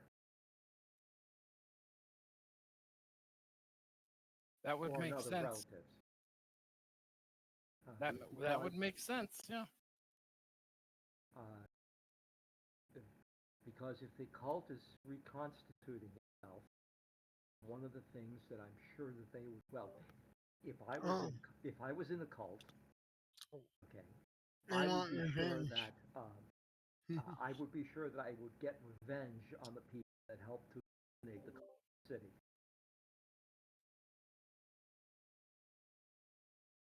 Yeah, could be. Now, what deity or power was his fault involved in? It was it was Saint uh, and I suspect that Saint I Saint suspect that Cuthbert's a oh, good deity, though. well, there were the various denominations and city guards got together and attacked the cult in force. Yeah, alright. And, You didn't understand what I said. okay, I Because probably don't then. because the, then It was the it was the cult wouldn't be serving Saint Cuthbert and fighting the paladin of Saint Cuthbert. That would not right. work right. He So said something like the Falcon God. So the original cult members apparently were followers of Ayuz the Old. yeah, Ions is an evil god. Yep, they were He's the followers son of of yeah. yeah. So they were originally his followers, but apparently something happened that turned them away from Ayuz, whatever that may be. They didn't get the power they wanted, didn't get the Yeah. girl they wanted, don't know. Yeah. But apparently they then began worshiping this other entity that they called the Falcon, and that cult Okay. then started spreading within the city. So And we're then, playing Wolf Puzzle. what's that, sir? Never played- Oh, I'm just curious if we're playing the Falcon modules, because I never played those. Oh, oh. I've seen them, but I never played them. But, like, I've seen the cover. Mm-hmm. Yeah, alright. Interesting. Uh, The Falcon, I wonder who that is. yes, I wonder who that is. And Mm. that is, Is the host yeah. that you describe in your Well, that's something for you sages and clerics to find out. it seems to be could be Yep. I can't understand anything you're saying. it could be. I'm sorry, I should be talking into the microphone. Uh, uh, it does resemble the claw of a bird, of a predator bird. At least that's how I view it. And Maybe I'm bird of prey. bird of prey, yes. Yeah, yeah. Alright. Yeah. I see where you're going. Yep. Okay. Okay, and I think that we should, at this point, keep this information To ourselves. away from our Yep. paladin. Yes. Mm-hmm. Okay, because I agree. because I'm sure that in the near future He will be attacked again, Oh no and doubt. this time they might succeed. Oh, I mean, they're gonna come after us too. They're Well, obviously, we're hanging out. We are, we're accompanying him, but yeah. but Well, they've he is warned the us. target, Yeah, but they've warned us, and we are the and witnesses. yeah. So yeah, I'm expecting trouble any minute. So Yeah. Yeah, yeah, we're on this is high not alert. this is not something we've not done before. So And and Baron will do something if he doesn't normally do. He'll have I'm fun. not, yeah, I'm not having any alcohol tonight. I'm not. I'm Yeah. just having a meal and some water and keeping an eye about the place. Okay. All Now, right. it look if the person in the blue robe who's here that night, okay, is a member of this cult. Okay, it's a possibility.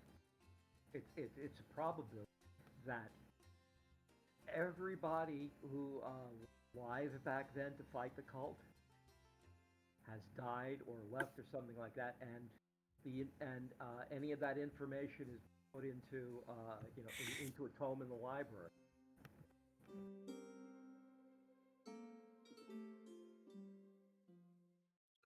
So that the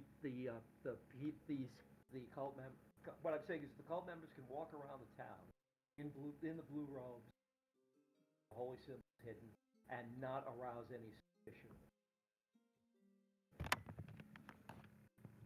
That's true. Because there are robed people walking all over town, different colors, brown, white, whatever. Mostly base colors. Blue is Right. relatively a base color. So, as you guys sort of continue your way in the evening, having a well cooked meal, having some nice refreshment, whatever that refreshment may be, whether it is a juice, water, or alcohol, depending upon what you want. Eventually, Baron's it a little shaken. eventually it gets to bedtime as you guys go to head upstairs to enjoy yourselves a peaceful, nice, refreshing sleep, whatever that means to each of you. As you Wizard locked the door. I spit on the old one. okay, as you wizard lock the door. So you guys find yourselves in your rooms for the evening, ready to hit the hay, doing your nightly routines, whatever the case may be. You lay your heads down on your soft pillows and mattresses and begin to drift off into a nice, silent, cozy sleep until Until. sometime in the early morning. Not sure when, Early morning. but it is early morning in the sense of. I'm gonna trap my door in Okay. the window. All right. Where? Yeah, I got Wyvern watch. Yep. No worries. I got Burley.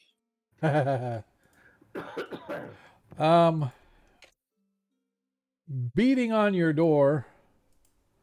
First, Varys beating on your door. You hear it's a loud bang, bang, bang. Hey, you awake? Hey. And then a couple seconds later, he moves down and starts banging on Baron's door. Yeah, Bang, bang, bang. Hey, you awake? I'll hit my. Okay, dispel the wizard lock and come to the door and open Yeah. it slightly and check to see that it's Yep. who I And think it is. you can see that Gruinab, the patron owner of the Whistling Fish, is sort of banging on the door. Anyways, yeah. He So, he sort of looks, sees you And then he looks and sees Baron and he goes, "Who want this?" And he's got a parchment in his hand rolled up held together with a white silk of some piece. Well, I say one moment, and I grab like my sword belt, Okay. and come back, Okay. and put the cloak of protection on, Okay. still wearing the ring. And I'll go Okay. ahead and I'll give our I'll, host a couple of silvers check to it. thank him for delivering it to us. I'll check Okay. it for traps. Okay. Go ahead and give it a check. Alright. Let's see. I need to update my skills, but fine, here we go. Right? But I probably have a Trying to text remember how to spell roll like this. in my spell book. Okay, but I can't get to it, and I don't want to read it right out of the spell book. Does not appear to be trapped. It just appears to be a piece of parchment rolled up, tied with a white silk thread. Alright, I The will, last one had a red seal on it. yeah, I will, unseal it and, make sure it's with some ruins. Okay. that Before that would be I kind read of funny. That'd be kind of funny. No. Yeah, the last time I had a cleric deal with one of those that was fire turn. I use them all the time on You my you planes. you open up and by the way, Deglin, you and Ronnie and Zadkill all do hear the banging on the door. It is kind of loud while you guys are sort of as you sort of peek out, you can see Gruinab sort of departing and heading back down the stairs with a heavy stomp, stomp, stomp. I motion for everybody to gather around. Zadkill comes out of the privy. Ah, what's going on? This morning devotional. Yes, sir. Wash your hands, young man. I peed on him. Does that work? Tell Burley to guard the stairwell. Roger that.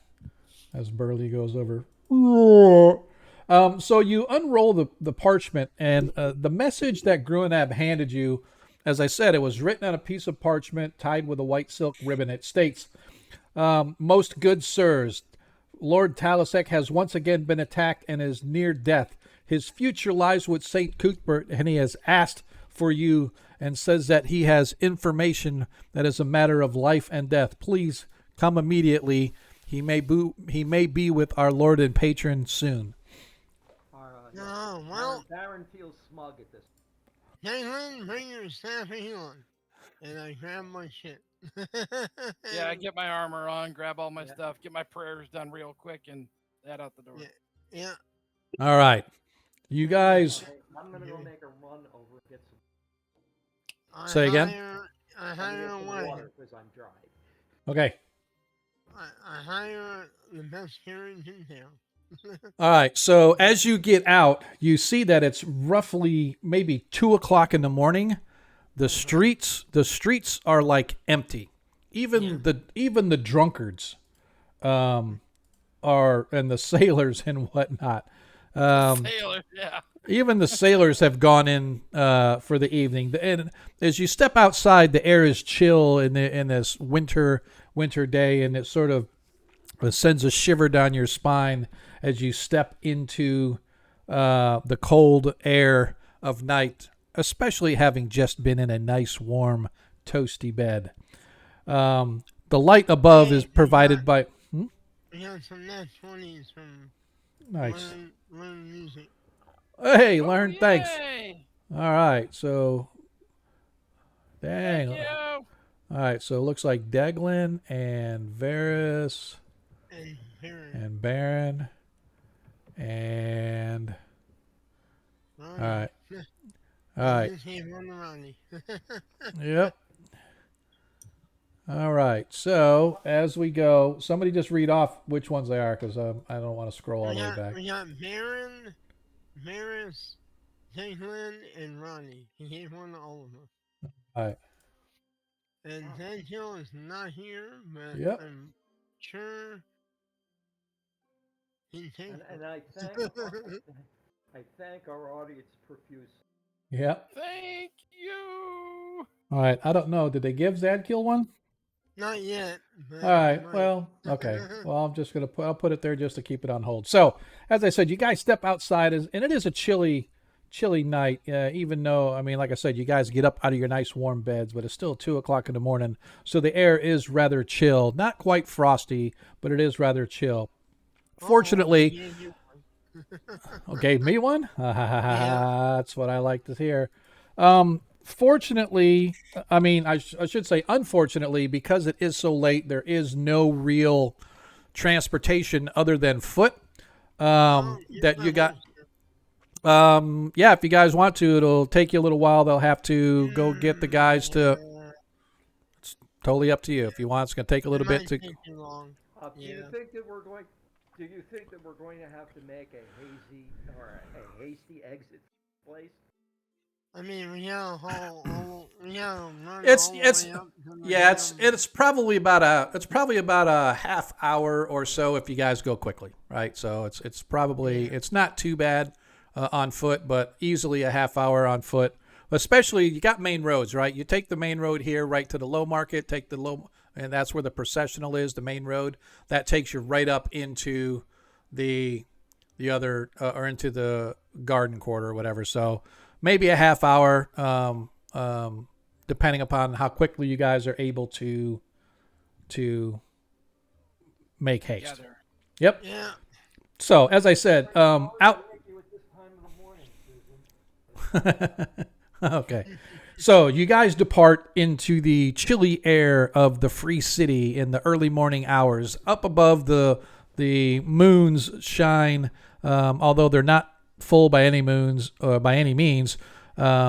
They do provide you at least a little bit of light, along with the street lights that have been lit along the way.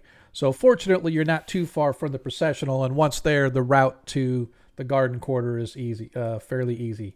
As I said, the town itself is relatively dead as you leave, and you make your way across the down the main road into or towards the processional. Are there any guardsmen out there? So you don't see any at first, but as you get closer to the market, you see that there is a group of night watch. Looks to be 8 or 9 of them moving your way, heading back toward the way you came. So they're like here, moving back the way you came, as you guys are actually here, moving toward the low market. So anyway, even the drunks and sailors seem to have found their way to get some sleep. The houses that you pass by are dark. Some of the inns you can see as you're passing by do have a little lights here and there, but again, it's just very eerie as you guys make your way into the low market. As you pass by the low market, you can hear a few snores here and there because some of the tents and the gypsy vendors that sort of do these impromptu tents tend to spend the nights there before they move on to their to their next place, wherever they're going to be selling their wares. But you guys find yourselves passing through the low market and passing by the Hangman's Tree, finally making it onto the well-worn processional as you move your way north through the market towards Clerksburg and eventually into the garden quarter. I need everybody. Whoever's closest to Baron, I'll turn and I'll tell him they must have attacked him in his home.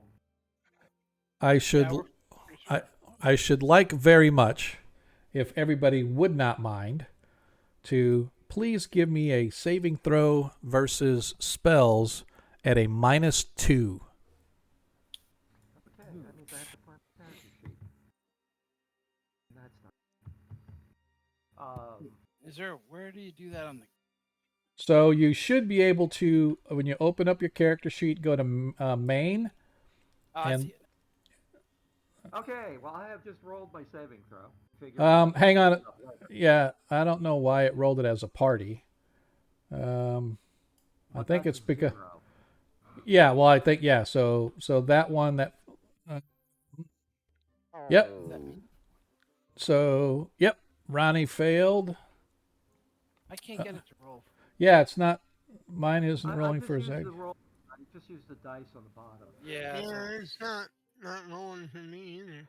Yeah, it's kind of weird. I don't know why it's doing that. All right, so here's the deal. So, first of all, before you roll, type your name, right? And then do the dice roll of d20 minus 2. Well, I have bonuses because I have. Well, yeah. So, whatever your bonuses are, but you still have to take minus 2 off, Well, right? Yeah. My name space -2, then a slash No, R. no, just no. It's just gonna do your name. Yeah. So just do your name, and then click on the die 20. Add whatever bonuses that you have, because unfortunately it's not rolling it off the spell sheet. I don't know why not. You know what? Let me try this before you guys roll. I want to try something real quick. Anybody have a natural 20 they can loan me? Hang on. Give me just a sec. I want to see if it'll let. Suggest a different map, but yeah. Yeah. I'll gladly pay you on Tuesday for it today if you give it to me today. Yeah, I don't know. This is just. Ooh. You got a nat 20 earlier. I do. Yeah, we Yeah. all have a nat 20. Oh, Even I have a Yep. natural one. I Yep. have So pro. for some reason, I don't know why, but there's got to be a module or something that's affecting, because it's weird that the Burly Bear could do it. Ronnie Noblight was able to roll his, but like on mine, it's got to be. And again, I'm gonna have to submit this as a bug. There's sometimes there's modules that interfere depending upon what your character is, or it could be like, oh, he has this added onto his sheet, therefore it's causing the error or whatever. All right, so we're just going to have to do, what were you going to suggest? I have one, so I'm going to use it. Well, I'm not asking, I'm sorry, before that, Varus. I was going to suggest put us on a map when we have our tokens. Yeah, that's what I'm going to do right now. And see if that'll work. It might be because of the party token on Yeah. this map. Yeah, I do have a city. Have my feet things open, so I just rolled off of. Yep. I have a city map here, so we can use that. I just put you guys on a city map. But I tried rolling it off that, but it wouldn't let me. So, should we still do? Yeah, go ahead and see. Yeah, it's still not letting me. Yeah, it's not rolling. But Let me close mine and open it again on city. Yep. All right. So that being Yeah. said, I am going to go. I'm going to roll Sad Keel. Never let them see you sweat. Yep. One. It's like it's not even. All right. So Varus got a 15. That should be enough for you yeah, to. mine's 11. So Yep. I mean, All right. I had a question. Does this magical adjustment for my wisdom count? No. All right, and my helmet's saying I get a +4. I don't know why it's saying it. No. You don't get a. No. That's what I'm just saying. What It's helmet an do you odd have? helmet. Just a normal helm. Yeah. No. You don't. I don't know why it's doing that. No. I Nope. do get a +1 from the cloak of protection. Yep, you get a +1 from your cloak of protection and any other protection items that you have. It could be so. All right. So I'm gonna do. Get a chance to use my my D20. Okay, my what is natural going 20, on? right? This is so. Yeah. Yep, I agree. I don't know what's going on with mine either, but All right, I'm gonna. Give me the natural 20, but thank you.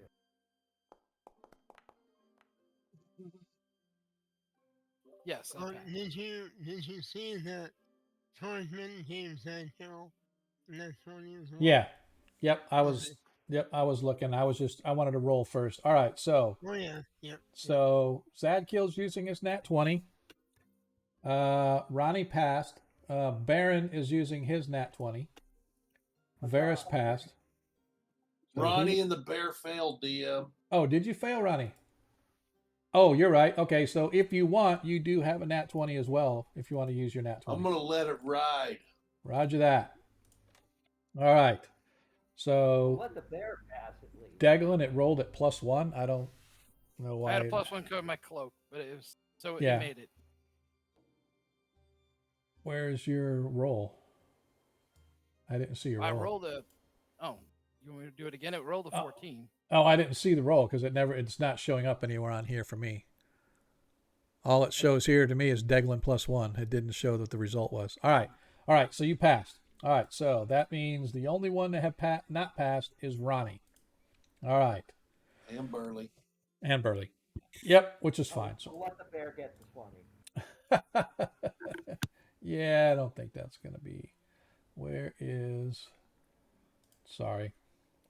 I'm going to have to buy this bear some honey for all the trouble he's going It really bothers me sometimes when I'm like right in the middle, we're ready to go, and then something with the game itself causes an issue, and now I have to scroll back through and find all my other. And we're to the point now where we get to see what happens. yeah, exactly. Is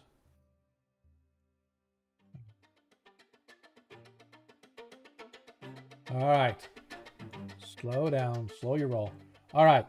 As you guys are coming through the just past maybe 100 yards past the marketplace, when suddenly Ronnie just sort of stops and he kind of looks around and he has this confused look on his face. Ronnie, you have no idea where you are, why you are even here. You have no recollection or no recognition of any of your surroundings. You see there are several individuals in a group near you, including one very scary, nasty-looking bear who lets out a roar as he, too, apparently has no idea who he is or where he is or what the heck's going on. Oh my goodness. As all this is going on, and Ronnie's like, "Who are you? What's going on? Whatever, right?" You hear hoots and hollers coming from the street as suddenly the party is attacked. Oops. Somebody's made a mistake. A serious mistake. The obliviate spell. I know it well. Proper efforts is a part of the game. All right. And let me make sure I got. Do I have this? Didn't look like I had. Where is the rest of my group? 1, 2, 1, 2, 3, 4, 5, 6, 7. Yep, that's right. Okay.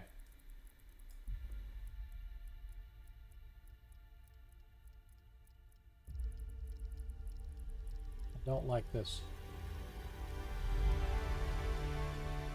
Nice area. All right. I don't. Suddenly, there's one thing I'm not liking about this is when you click on a token, all of the pop-ups come up. All right. As we kick into combat, I want to make sure I got everybody there. And let me go first with actions. Deglin? Oh, sorry. I'm gonna look like this undiagnosed person over here on the right-hand side. Yep. I'm gonna charge that way. Okay. All right. Just so you know, you can't move more than 10 feet before you attack. So you are just attacking them, right? With. Yeah, the mace. Okay. All right, Ronnie Noblight. Right now, you are in a confused state.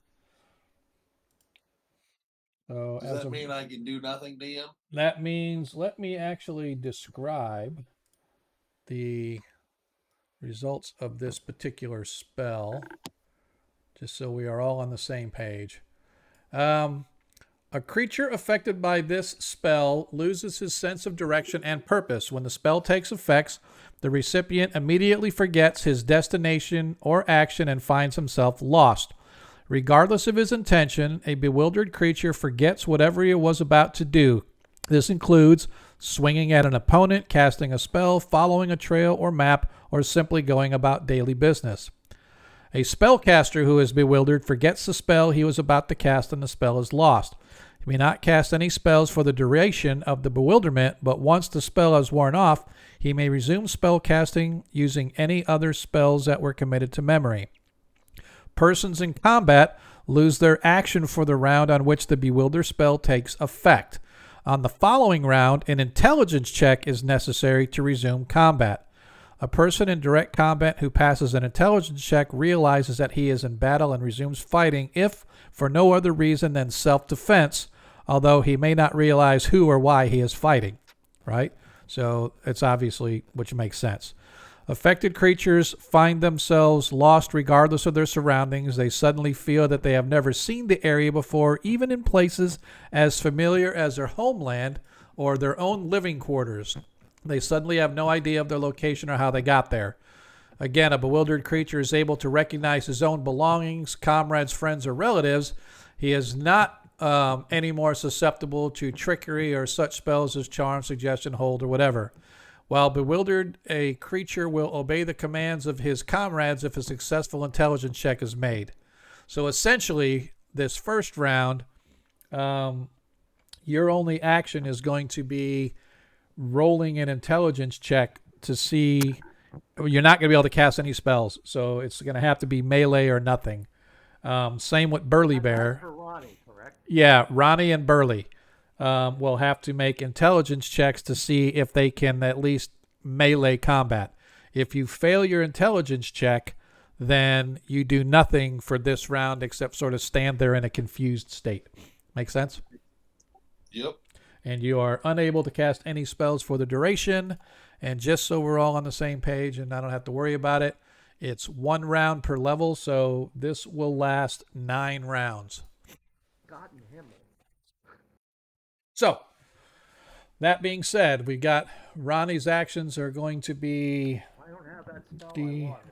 D20. Burly Bears is a D20, and it's good. I thought you guys, and I thought in the spell you forgot, you didn't recognize anybody either. However, at least you recognize your friends and you know who they are, so at least Burly won't go ballistic and just attack randomly. All right, Varys, your actions. Turn invisible Okay. and I will defend the wizard and Ronnie. Okay. So Baron. probably use some max damage. Baron, actions. Baron should be able to throw magic missile at this shadow over here. Okay. Verbal and somatic from his horse. You guys aren't on your horses. Oh, okay. Yeah, no, you guys were on foot. Okay, even better. All right. I don't have to get down from the. There you Would, go. would this spell be considered a mental attack form? You know something? I don't necessarily know. I see where you're going with it. But it doesn't matter. You passed anyway. So Yeah, but I mean, he might have got a bonus based on his. yeah, wisdom. I don't know. yeah. It doesn't say that it is right. It doesn't say that get a bonus because this has to do with intelligence as opposed to like a wisdom save. So I'm just gonna say no. A saving throw negates it, but I'm not. I'm just gonna say no. It's not. You know, it's kind of on the edge, I guess. It's sort of a mind altering. Well, it is. It's enchantment charm, so I guess yes. So yeah, I would say you would have got a bonus. It's a wisdom-based attack. Yeah. Well, yes, and essentially, but you still you have to make an intelligence check in order to at least fight. But anyway, yes, I would say that I would probably argue in what you're saying then that he should have gotten that his wisdom bonus would have affected. Anyway, that being said, let's see. And Baron, your action was magic missile. You said, and that is light that guy up. all right. So that everybody. All right, as we begin combat, and I want. Who won? Who won? Ooh, I hate it. I hate it. The bells are back. I hate it. I got rid of the bells, but now they're back. I hate it. Anyway, for those, well, you guys don't really hear them all, but the people on the stream, did you hear? Did you hear all of them? Yeah. Did they all go I off? did. All right. Sorry.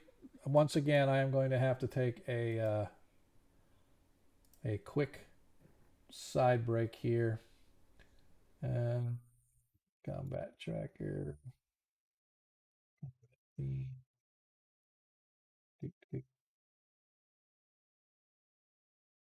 Yeah, no, we are going to not.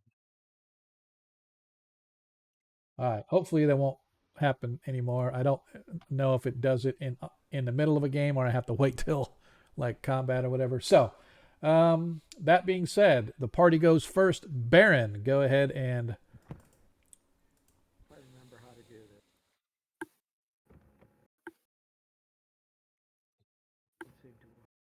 You can do it. You can do it. Okay, what am I supposed to press?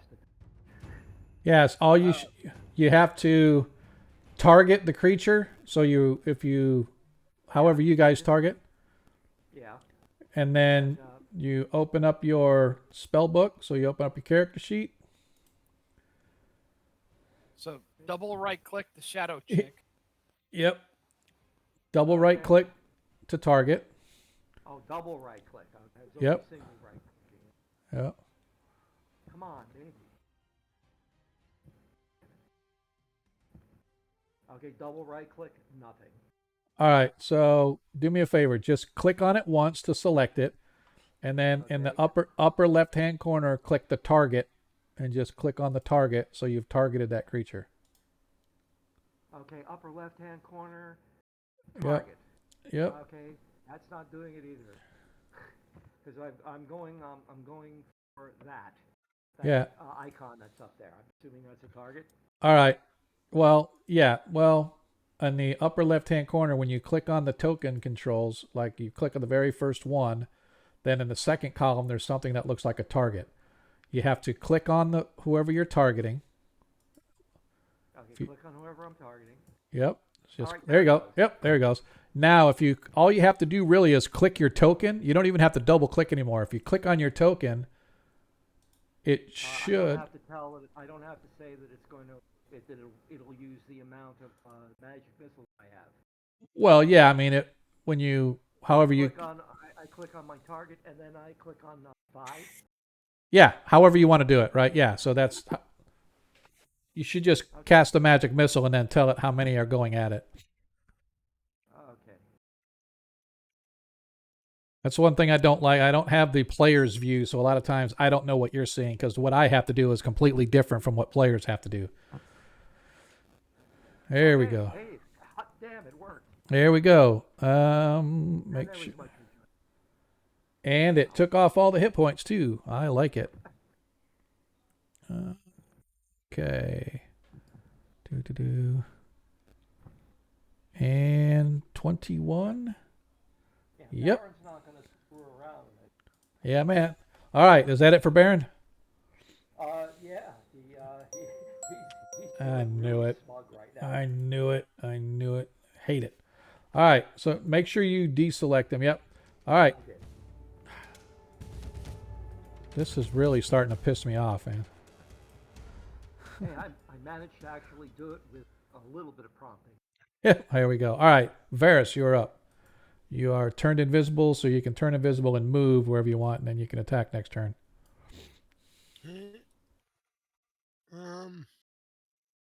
What is this guy right here? Is one of the other guys that is attacking you guys. You guys are getting attacked from both sides. What they look like?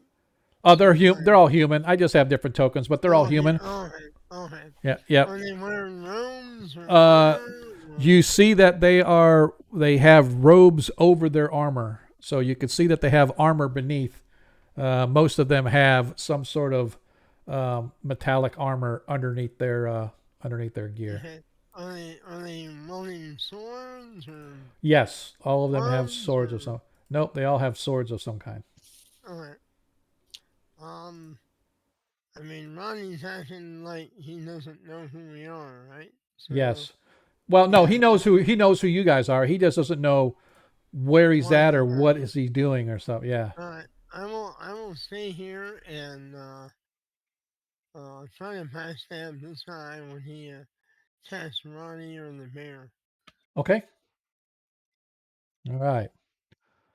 So Varus is invisible. I hate the ding. I hate it, but it won't go away. Ah, the ding is fine. No, it's not. It's just annoying to me. I got rid of it once, and then it's back when it updated the game system. It reset my settings, and it pisses me off when it does that. So, Deglin. Okay.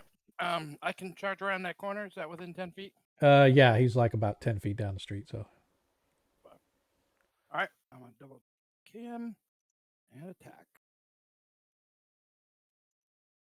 Thought I killed that one. oh, damn it! What?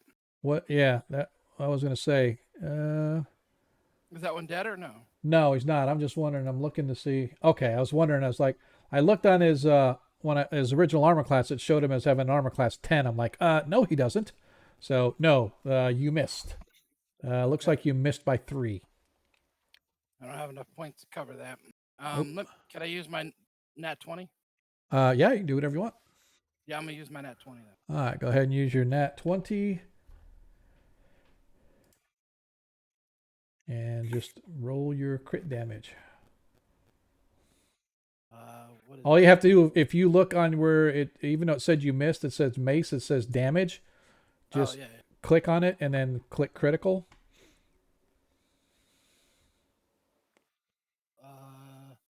Doesn't have critical. It has dice times 2 Yeah. or maximum. Nah, just dice times 2. Okay. Nice. 12 plus my strength though. It didn't. Yep. Yeah, Oh, it did. it did. Yep, it added strength mod. Boom! As you walk up, wham! Slam with your mace, dropping that guy like a stone. So you guys, first you see the magic missiles erupt from the fingertips of Baron, pummel this guy. Deglin immediately comes around a corner, finishes it with a crushing blow to the guy's skull, dropping him onto the ground. And I'm going to find... There we are. Let's do this. And do that. Never Now I can do this. irritate a magic user. Yeah, man. All right. Ronnie Noblight. Please roll for me a D20 intelligence check, please, sir. As you fail your intelligent.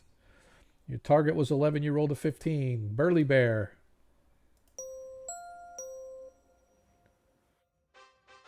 Burly Bear succeeds as Burly Bear realizes what's going on around him, and he can now attack.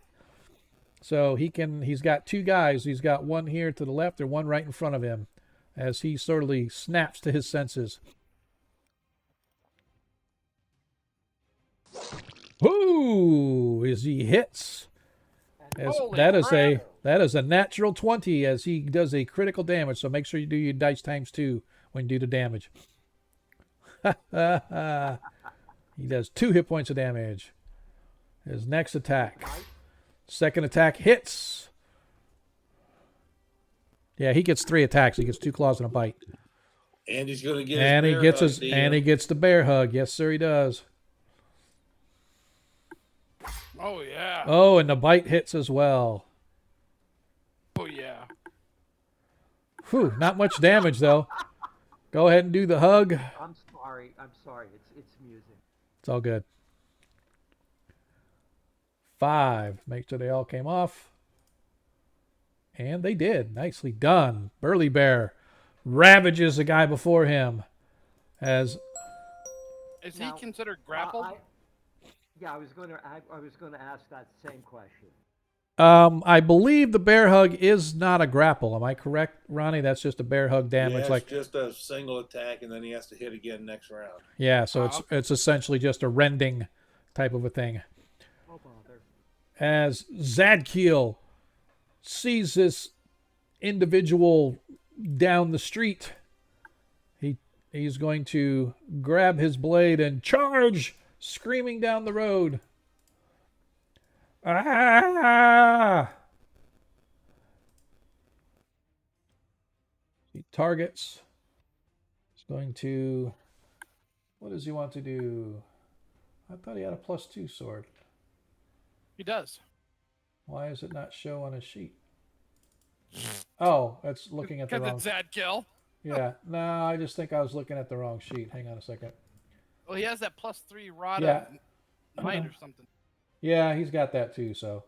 but he is actually going to use his longsword. Should be wooden. Yeah. And he misses. He got a nat 20 from card. Yeah, I'm trying to see why he's getting a -2. Well, he gets a second attack anyway, I believe.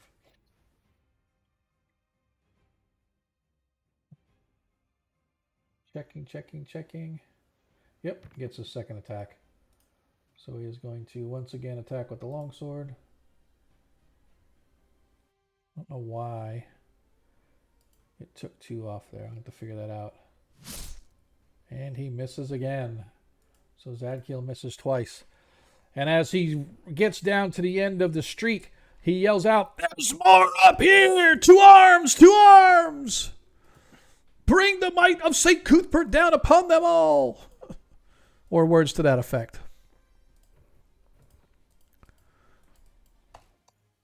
Oh, it's because I... Yep, there we go. It's like, why can't I see him up there? All right. That being said, that is Zadkiel's turn. As... I don't. Where is Zad kill? Is he behind the shadow, I guess? Yeah, he's up. As he gets up there, and there is a cultist up there waiting for him. Ah.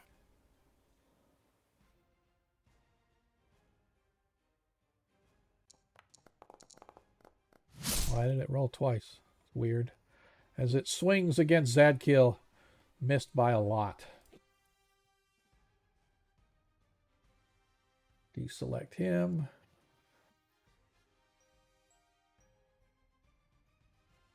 As this one moves over this way, he is going to target Ronnie Noblight. And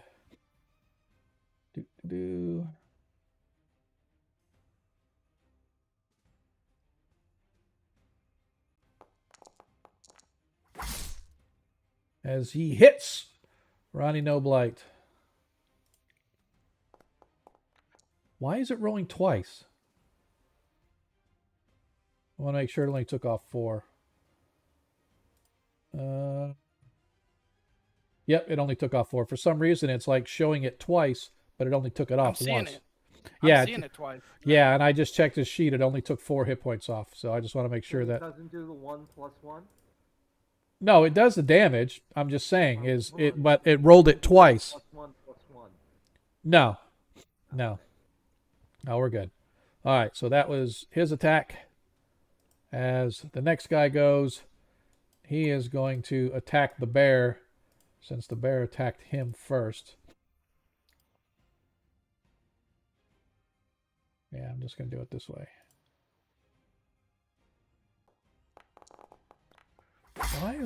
Why is it doing these guys twice? I don't understand.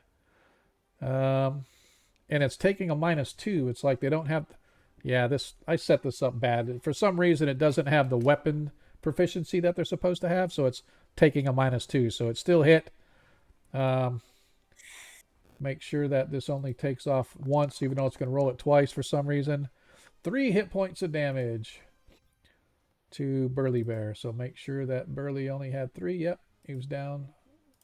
So took off just the 3. All right. And as this guy... Oh, he's gone. This guy comes up. He can't attack, though. Guy comes up, but he can't attack, though.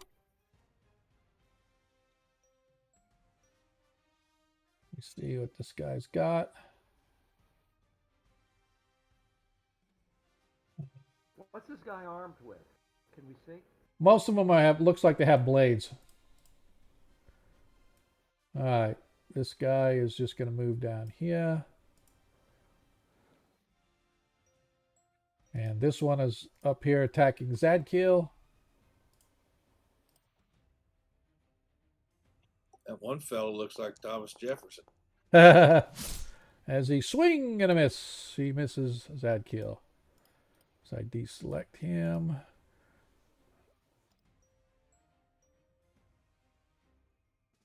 And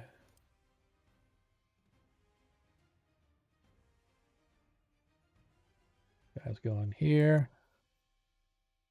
All right. And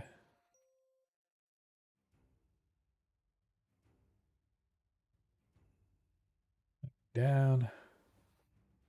And last but not least,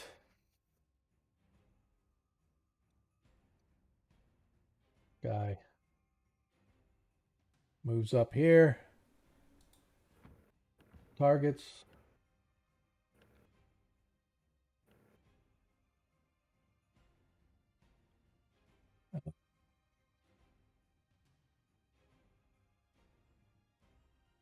Why it's showing that many? Oh, because he's only got. He is. Make sure. Yep.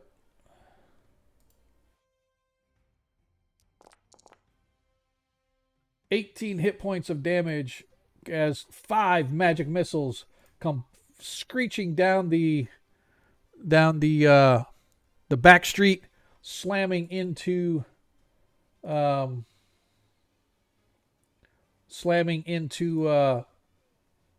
Baron That's as figured. as the individual disappears back behind the corner. That's exactly what I would have thought. All right, as we go back to the top of the order.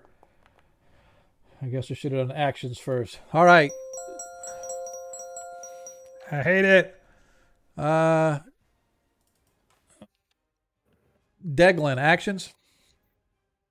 How bad are you, Baron? Do you need healing? I don't know. I don't know. You took 18 hit points of damage. I don't think this is the time for it.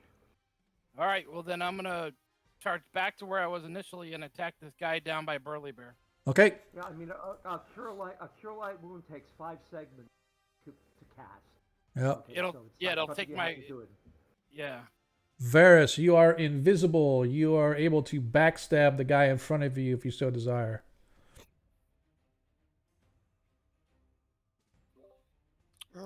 Sure. Since I probably can't resist the wizard. No. Oh, it was that guy. Not sure where he was at. Alright. Alright, well, I'll stab this guy.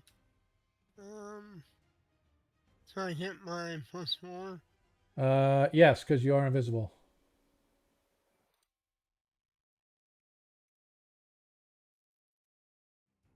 Alright, so. E.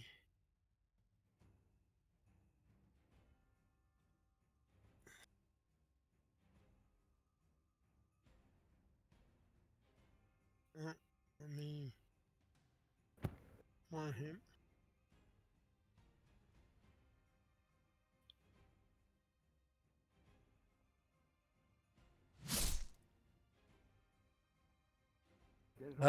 Missed. Why is it -2? I know, that's what I'm saying. I don't know why it's taking off 2. It's almost like there's a proficiency thing going on where they're saying you're not proficient with the weapon. So I am proficient. I know, Is it the I- minus- Is it the -2 from the saving throw that's carried over onto this?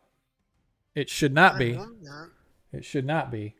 Because mine did it too. When I did a attack on mine, it did a -2 also. So I don't know why it's taking off -2. So all I can say is, what does a 12 hit for you? If you get that 2 back, what's that 12 hit? Oh, God. Well, it says just that you missed. It doesn't say by how much. Yeah. Okay. Oh, that's really all you need. I gotta pull out my name. Yeah, no, sorry. I've been so used to just this thing working, and all of a sudden now it's not, and I don't know what the heck. Alright, so a 12 hits AC7. So All right, yeah. well, So his wait a minute. No, I'm higher level. It is AC 12 or AC 4. okay, That's right. his rear armor class is 3. Alright, So well, that means a 13. I have a +1. yes, you Make do. it 2. Yes, you do. So go ahead and roll your crit damage. So Well, that's, I should say your backstab damage. yeah. So that is 40. Wait a minute.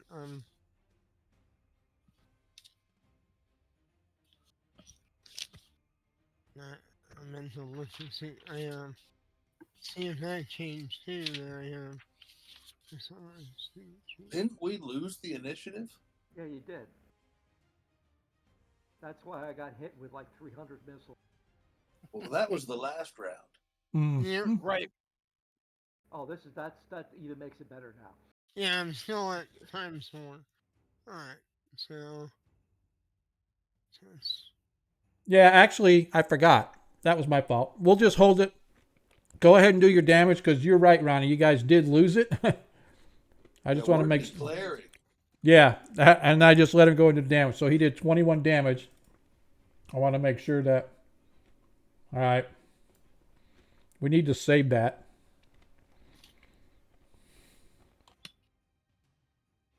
Need to save that damage for right now yeah. because we're still declaring. Because you're declaring your backstabbing. I'm like, oh, I let him do back yeah. Yeah. Well, we went yeah. right into doing it. It's all right. me We're good. too. Yeah, we're good. Zadkiel is going to continue with his sword. Baron, your actions. Baron is going to web the chicken soup out of this area here. Okay. Just so you are aware, Zadkiel is up there. Well, what can I tell you? Yeah, I got you. He's invisible. At least it can't be seen by you anyway. That's right. All right. So now we are everybody going. So the cultist, first of all, attacks Zadkiel. I'm going to zoom out here so everybody can see. This cultist up here is attacking Zadkiel.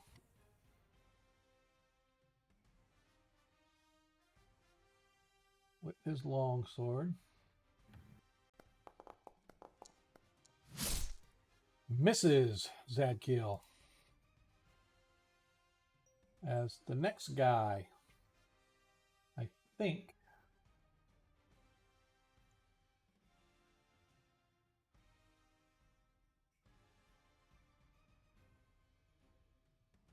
right, he is what I thought he was, as he is once again swinging at Ronnie.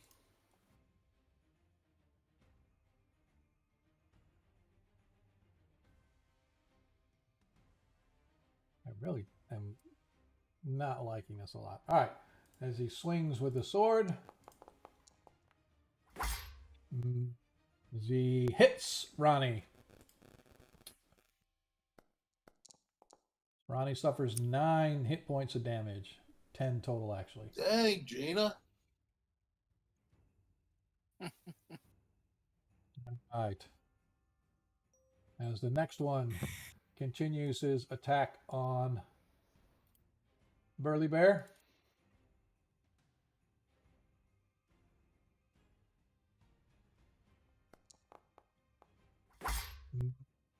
Hits Burly Bear for 3 hit points of damage.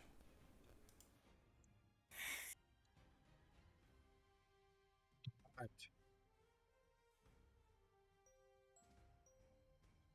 As the cultist comes up behind. And Are they, by any chance, are they wearing blue robes? yes. Okay, good. Just wanted to be sure. Yep. As he swings and a miss on Zadkiel. There's the other one.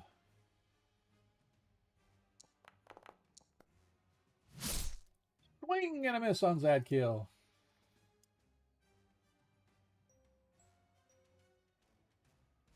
Yeah, but he. Yep, I thought.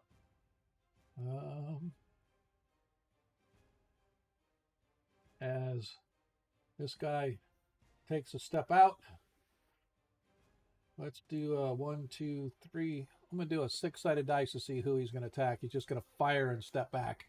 So he rolled a 5. 1, 2, 3, 4, 5 as he aims at Baron. Of course he does. He aims his longbow. Ah,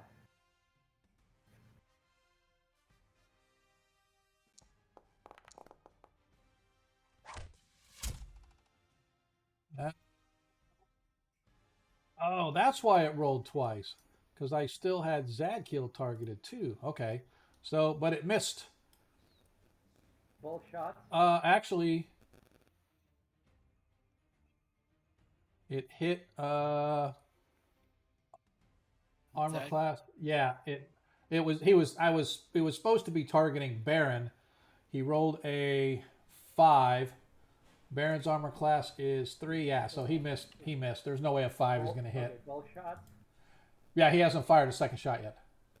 But the reason it. My spell hasn't been disrupted. Yeah, no. As is second shot. Second shot. Oh, missed by 2. Yep, as he fails. So both of his shots miss. Like a Baron, and he is going to take a step back in. As this guy up here once again targets Zadkiel.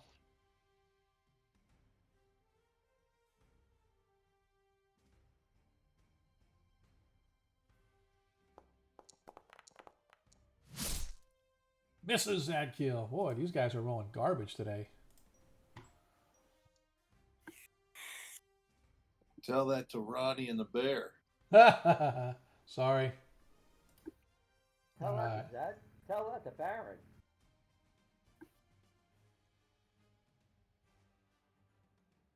He's invisible, DM.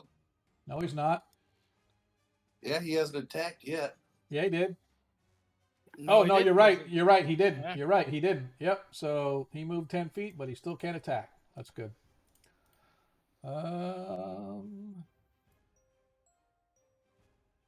Thank you for reminding me. I was thinking he already did it, but Oh, yeah, got my eye on you, DM. I appreciate you.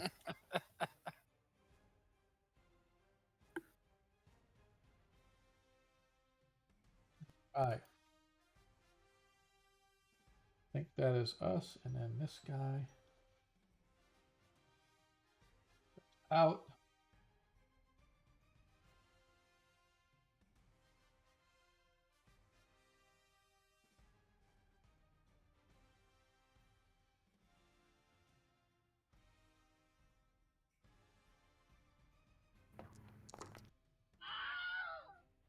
Oh, 16 hit points of damage as you guys watch as another series of magic missiles come flying in, pummeling and striking down, knocking him to the ground, unconscious as of right now.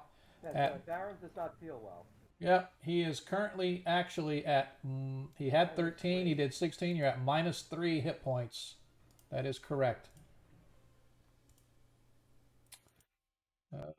Okay. I'll go refill my water glass then. All right. Varys, now you can do your attack, and you did 21 hit points of damage backstab to him. Yes. All right, so that leaves him with this many. All right. Backstab as he screams in surprise as you appear from behind, your blade skewering him slightly, but fortunately, somehow the armor that he wears beneath his robes deflected your blade, so it wasn't a critical, but it was damaging nonetheless. Deglin. All right, so I move here and attack this guy. Right?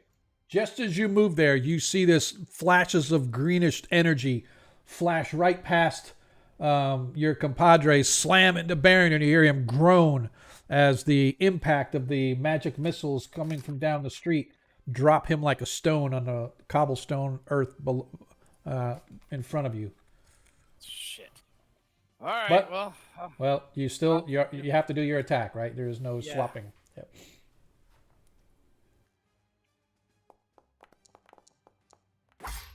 You hit. it didn't automatically do the damage. No, you have to roll. Yeah, there's a little button where you click that says apply damage. So you hit damage and roll. 2 for a total of 13 hit points of damage. Make sure it took it off, and it did. All right. That's it for you for this turn. Can I move again? You can only move 10 feet, so you can move another 5 feet. So that's the best you can do. So I'm gonna. Oh, what is it doing? If you move out of his range, just so you know, he gets the. No, I'm moving to the behind him. Oh, okay. Or I got you. underneath him, whatever. Yep, I got you. Yep. Go ahead, Mark. But it's not letting me move. There we go. What in the hell? I don't know. Now it's got me like 2 pictures. Probably just have to refresh. That's fine. All right. Ronnie Noblight, D20, please.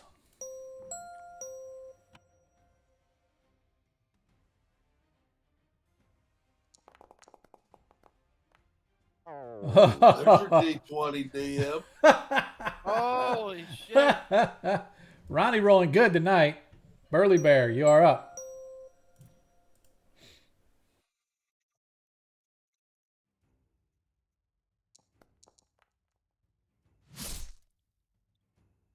Claw misses. Ooh, claw hits.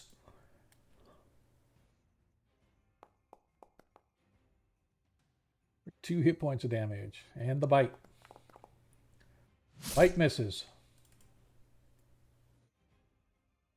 All right.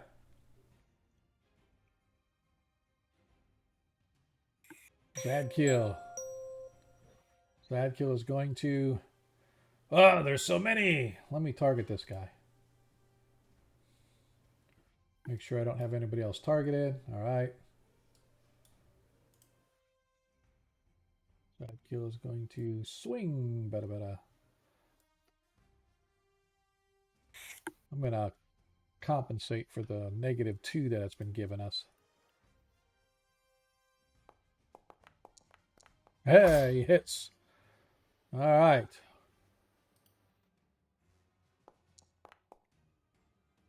He does 8 hit points of damage in his second attack.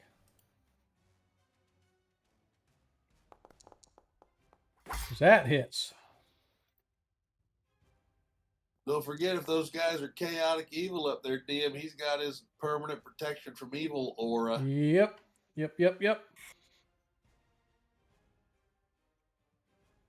All right. Sweet. All right.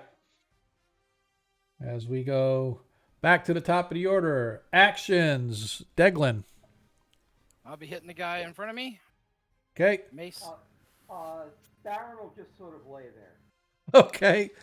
Varys, actions. As you hear the footsteps behind you, Varys, as you realize that 2 more cult members are coming in from behind. Alright, well, do either of them look like a mage? No. Alright. You know what? I'm gonna, step, you know what? I'm just gonna spam this guy and no matter invisible. Okay. That'll work. And Zach kills with the sword. Baron, as you are down. -4 now. Yep. All right. As we go.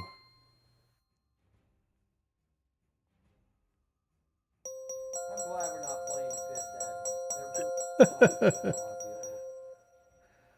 All right. Varys, you're up.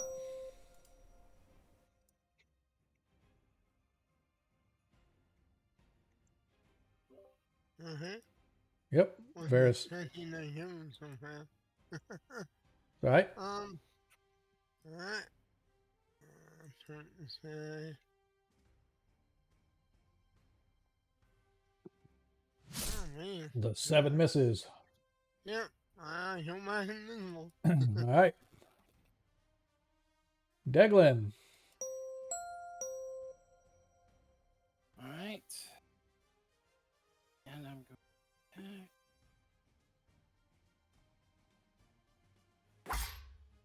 Hits. Damage. Nice. Nice. Oof. Getting close here. All right. Is it for Deglin? That's it. Ronnie, D20, please.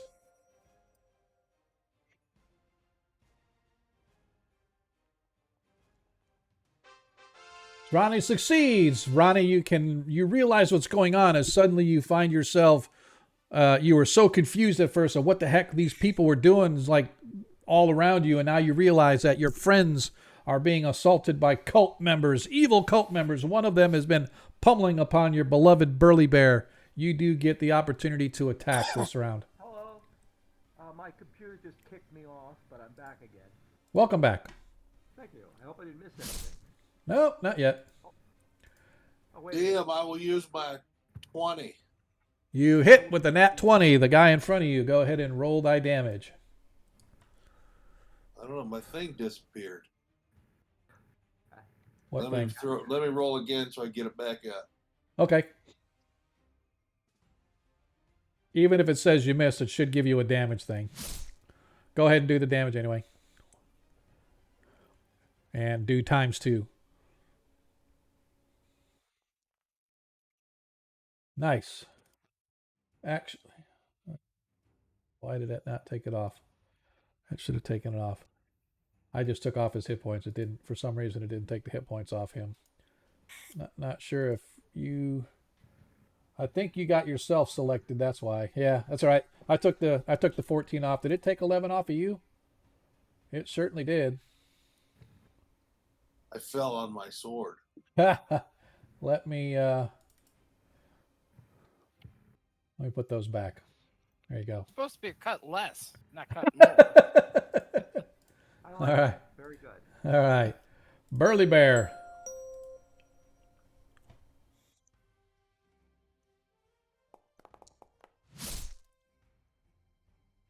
Burly Bear misses with the claw. Burly Bear misses with the other claw. Burly Bear hits with a bite.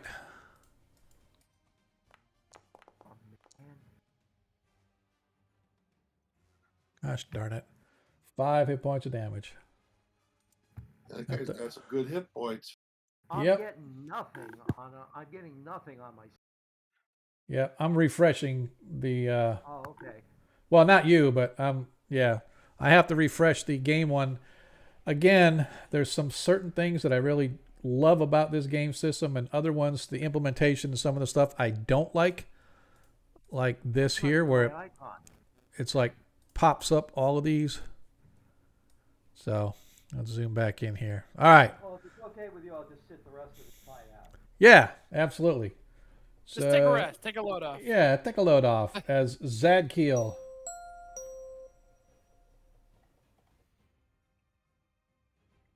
As he targets the gent in front of him. Once again. He hits. 11 hit points of damage. Ooh. Let him swing again.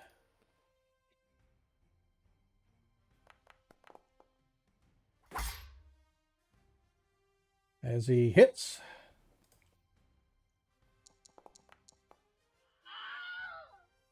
As Zadkiel takes down one of the baddies. Yeah. As the cultist now targets our beloved Zadkiel.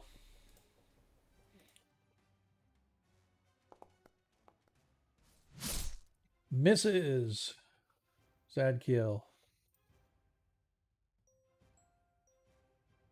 As this guy now attacks Ronnie. Wait, let me make sure that I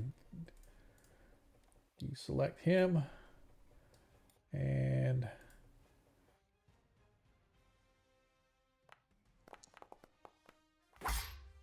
he hits Ronnie for 7 hit points of damage.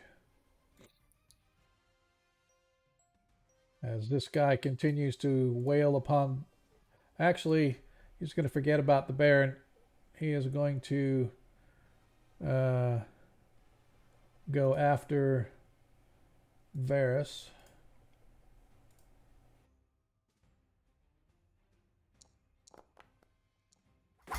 $15 hits Varys. Can I turn invisible? You can't attack and turn invisible in the same, so your invisibility will happen at the top of the round. So he hits you for 3 hit points of damage. Alright. Lucky you. Alright. As this cultist at the top once again targets Zadkiel. He dropped the magic user. He can go home now. As he misses Zadkiel. It's Miller time. Yep. As the other cultist comes in to target Zadkiel. These cultist boys can't hit squat. Can't hit squat. I differ with that. All right. Boy, I Just- feel like a willow. As this one comes up to attack, swings.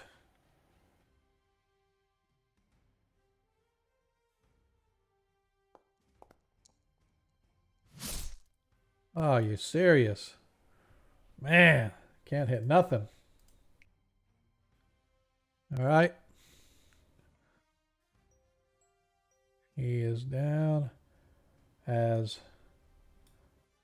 Yep, as this guy attacks Varys. Before Varys has the opportunity to turn invisible.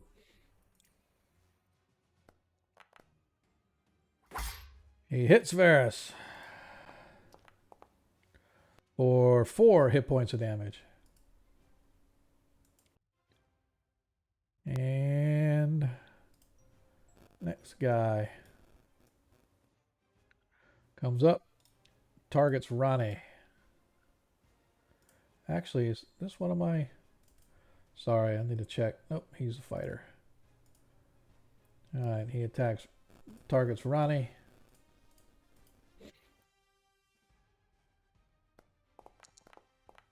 Mrs. Ronnie. As opposed to Mr. Ronnie. All right. Give yourself 100 experience, DM. As our man comes up, targets Ronnie this time. Once again.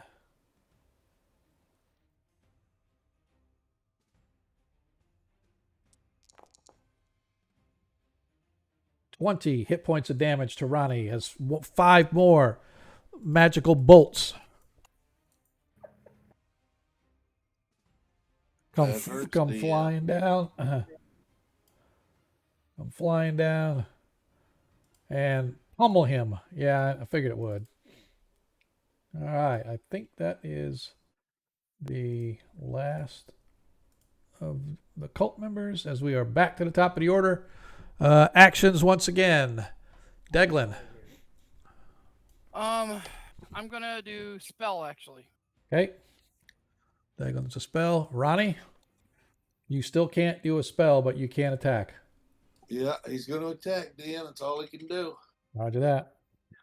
Varys, you have gone invisible, so you'll be able to move wherever you want. I'm gonna go hunt a wizard. Okay. Zadkiel's with his sword. And Baron, you're at -5 now. Oh, okay. All right. As we go to the top of the next round. Can't kill me, so I'm stepping up. Who is who on that? As the cult members get to go first. Cult members go first. So he is down. So the next guy up, as he is going to target Deglin.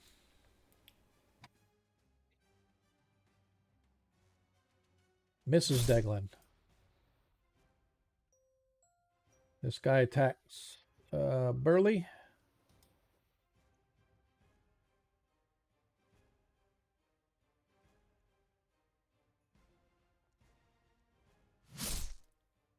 As he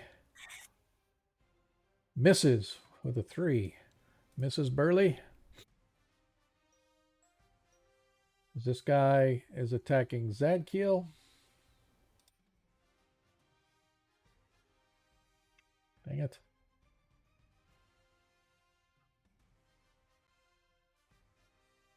See, it did it to me again. Damn it. It's like I can't, it won't let me deselect. I'm talking on the game stream. On the game stream, all they can see is the RIP of the mage, because it has him selected, and it won't let me deselect him. There we go. That's how I can do it. All right. So that being said, we are up here as this cultist is attacking Zadkiel. Oops.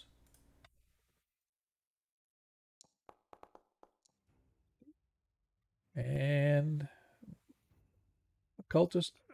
What? All right, now that's a miss. That dice was impossible to read. Yeah, I know, but it shows it on the thing. So, all right, so that cultist missed Zadkiel. Next cultist up. Target Zadkiel.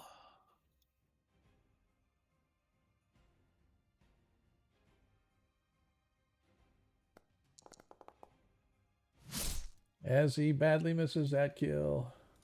Who's next? Romar.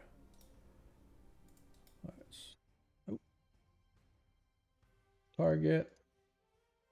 Swings with his blade. Come on, seriously. Actually, what level does he get? I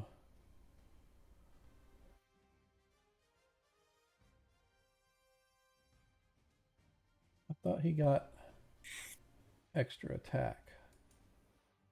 Yeah, he does. He does get a second attack. I should have been attacking twice this whole time. Oh well. Second attack misses anyway. All right. Let's see. And as this guy gets to swing at Varys before he turns invisible. Oops.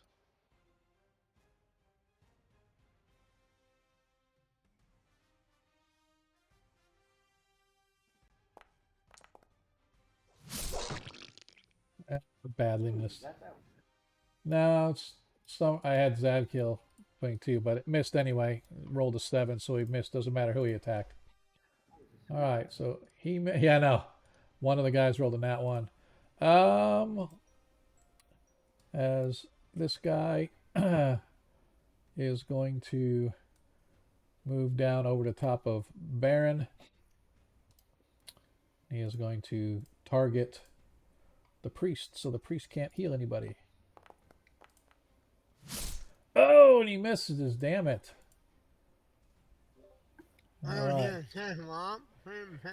Oh, thank you. I was like, I know somebody gets an attack of op, so go ahead and roll your attack of op. Yes, you do. And thank you. Ronnie should get one too. No, because he didn't go past Ronnie. He's still within the 5 feet. 13. That misses. 14. Nope, that's a 16. Are you sure that your dice roll doesn't just? You're gonna have to add a +2 onto it for some reason, because it's adding a proficiency bonus or something, or it's saying you don't have a proficiency. So yeah, well, I'm an elf. I can't with bones. Yep, you hit. You missed by 1, so you hit. You missed by 1, so you did hit. So go ahead and roll your damage on him. You might have to manually take the damage Four. off. I'm looking. It shouldn't. Nope. It took it off. So, and anyway, he's back down here now. That's where he went to. Okay. Thank you for that reminder. And as Somebody still got me targeted. yeah, no, one of the priests too. Uh, All right.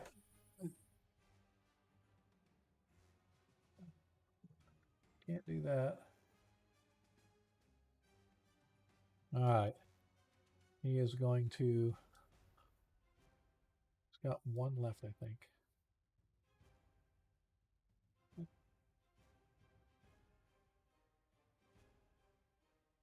I don't think it took off the spell last time because he only had 2 last time. Nope, he still has two. I thought he had 2. Okay. Anyway, he is targeting Ronnie once again.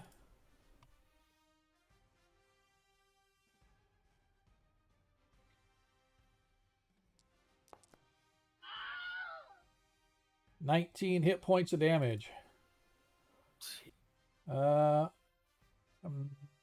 Ronnie's not He's quite dead, DM, because he had 5 hit points. Had That puts 5? him minus 14. minus 14. no.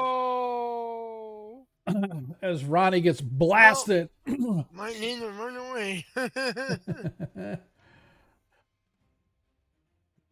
As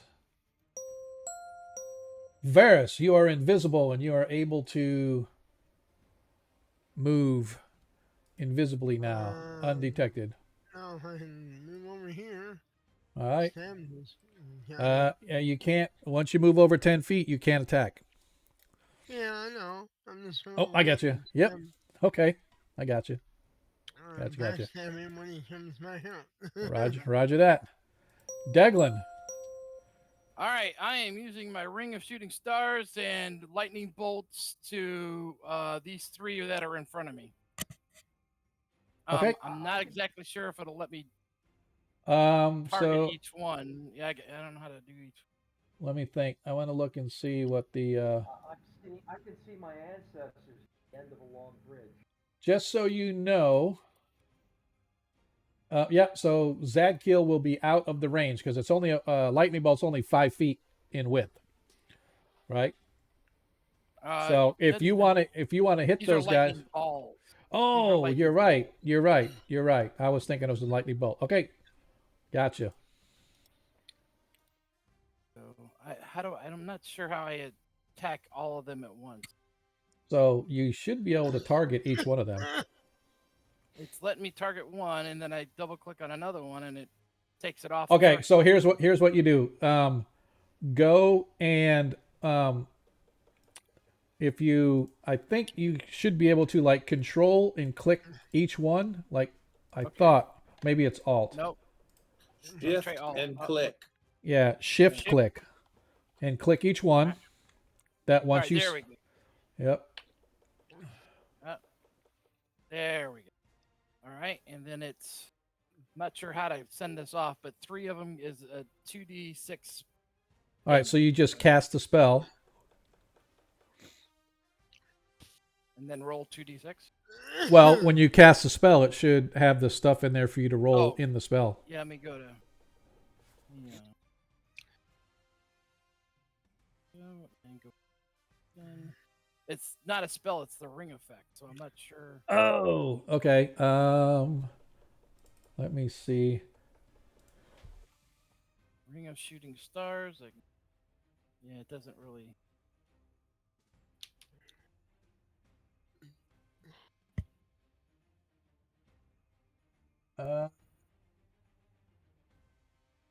Yeah, so I am not 100% sure. What is the spell that it casts? It casts fireball or lightning ball. You can do 4, 3, 2, or 1. They all have different damages, and I was doing 3 at 2d6. All right, just go ahead. They have to. Is there a saving throw? I think there would be. It's like a save versus spells for half damage or something. Yeah, save versus spells for half damage. All right, so let me do that then for each one of these. We'll just do it manually. Not a big deal. Should I roll the 2d6 to?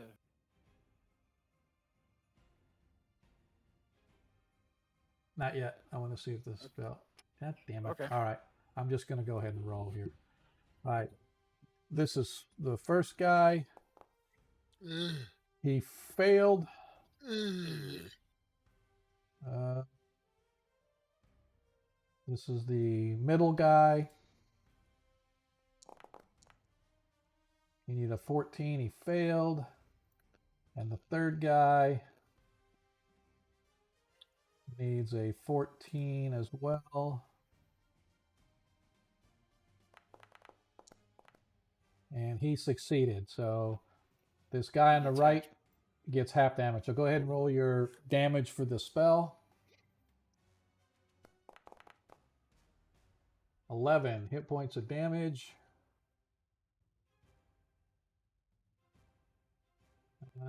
Where is his? Oh. Oop. So this guy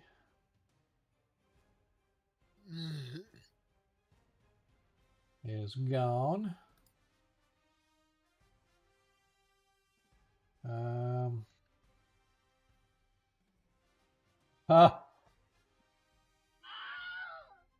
This guy in the middle here, gone. And the other one took 5. I want to do this on their sheets here real quick.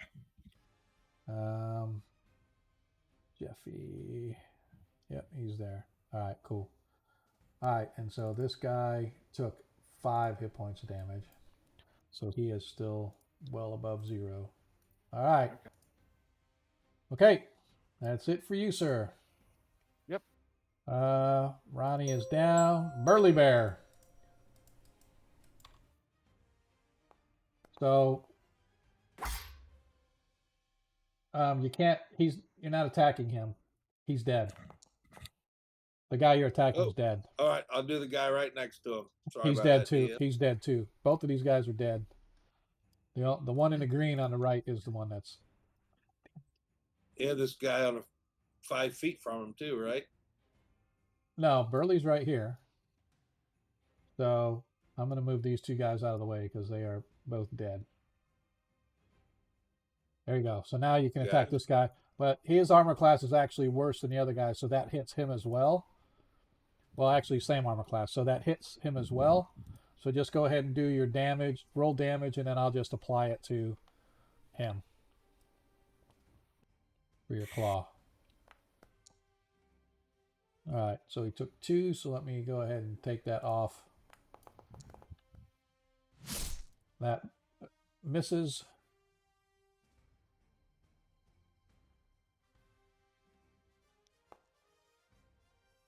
And he took 4 from that. Make sure it came off. Yes, it did. All right, good. All right, after Burly Bear, Zadkill. Still up here. He is going to target this guy because he seems like he's a leader type.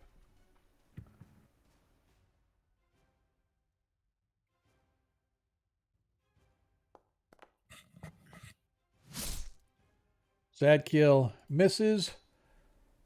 Oh, he already uses nat 22. Damn it. So he rolls his second time.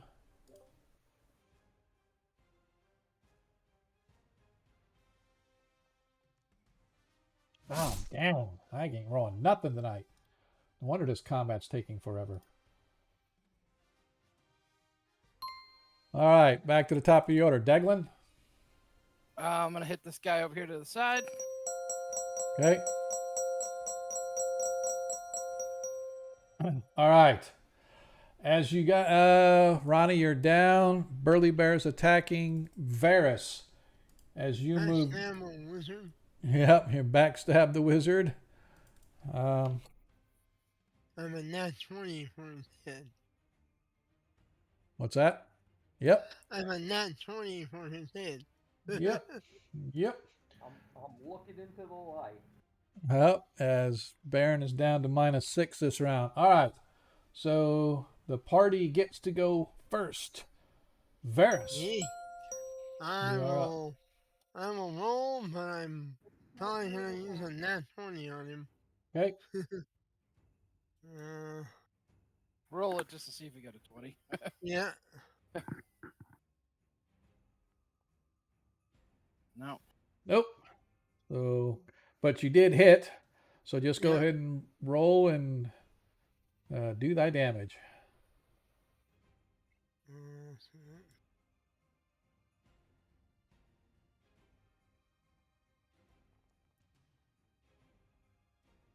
19 total.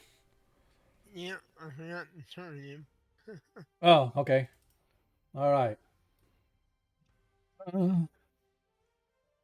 As he screams out, as you sort of appear and stab and into him, he's like, "Enough! Let us go! Leave them!"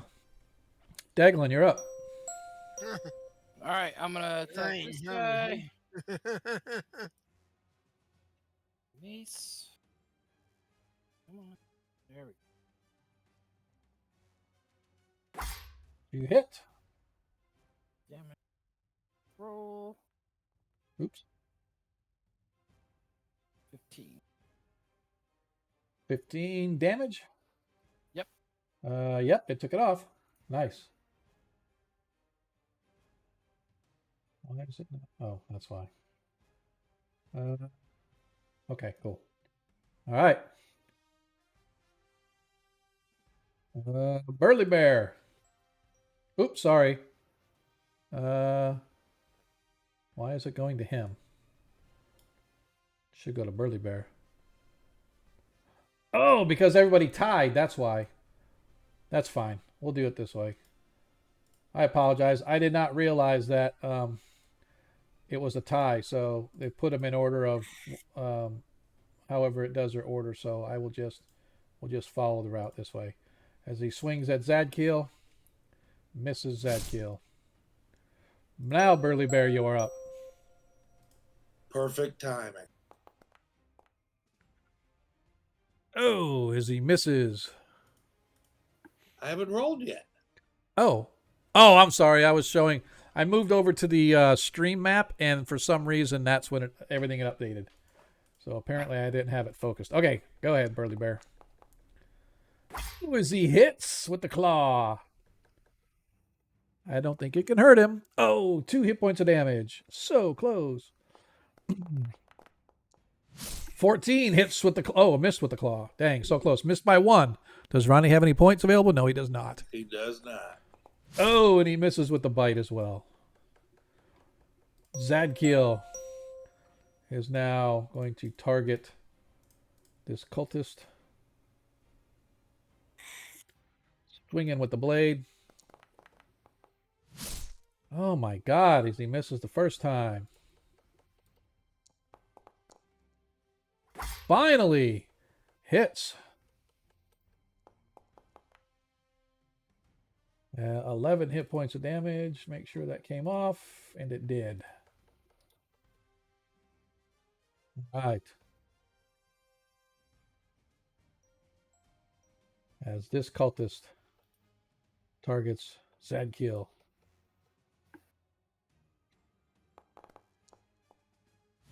Misses Zadkiel.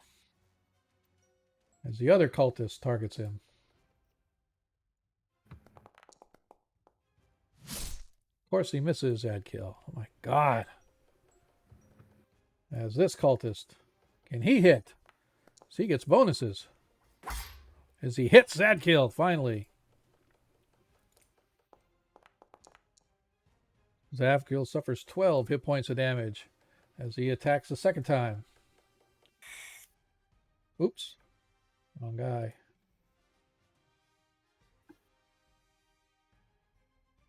There it is.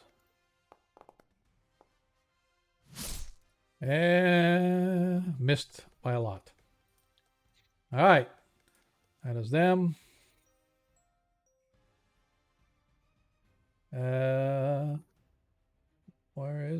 Who is that guy? Oh, Simcall. Where is he? All right. See. bolts for the streets. Nobody Tax of around him. opportunity. There was nobody near him. Yeah. All right. As this guy bolts for the streets. Attack of opportunity. Deglin, go ahead and roll your attack as he goes to escape.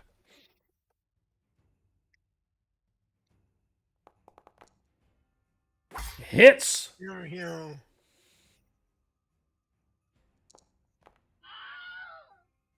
Killed him. Yep. Well done.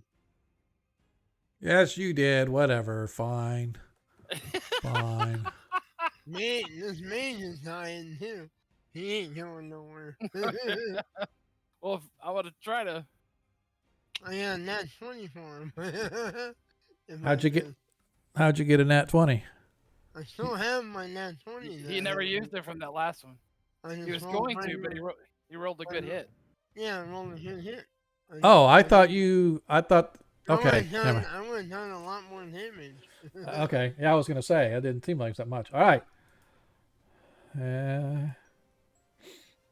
All right. As the wizard sort of turns and looks at you, and you hear him muttering up underneath his as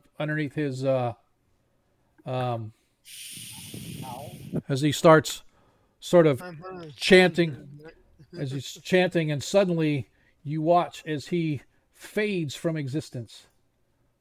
Mhm. Oh, that's cheap. Yeah. That's cheap. Chicken Yep. shit. Yeah, coward.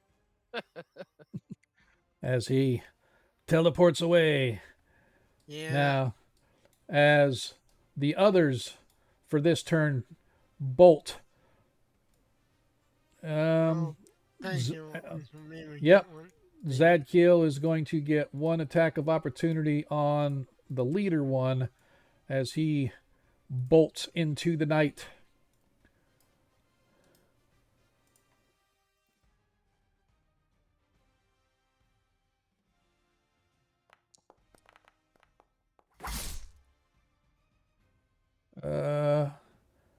Romar.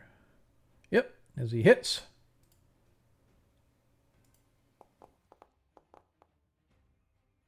"11 hit points of damage. It doesn't take him down, but it leaves him bleeding as he disappears into the night as well. Nicely done. Well, if we didn't have to be in a hurry, I'd be chasing after him. All right, well, are we out of combat then? As you guys watch as they disappear into the evening, I got a couple but bodies you here. but you see that right now Ronnie appears to be out of it. Baron is bleeding out, although he's not bleeding out internally. He's bleeding out. He is now at -7 hit All right, points. I'm gonna put a cure serious wounds on him here. Okay. I'd look at Ronnie and say, "You won't be missed, my friend." Don't forget to grab his acorns.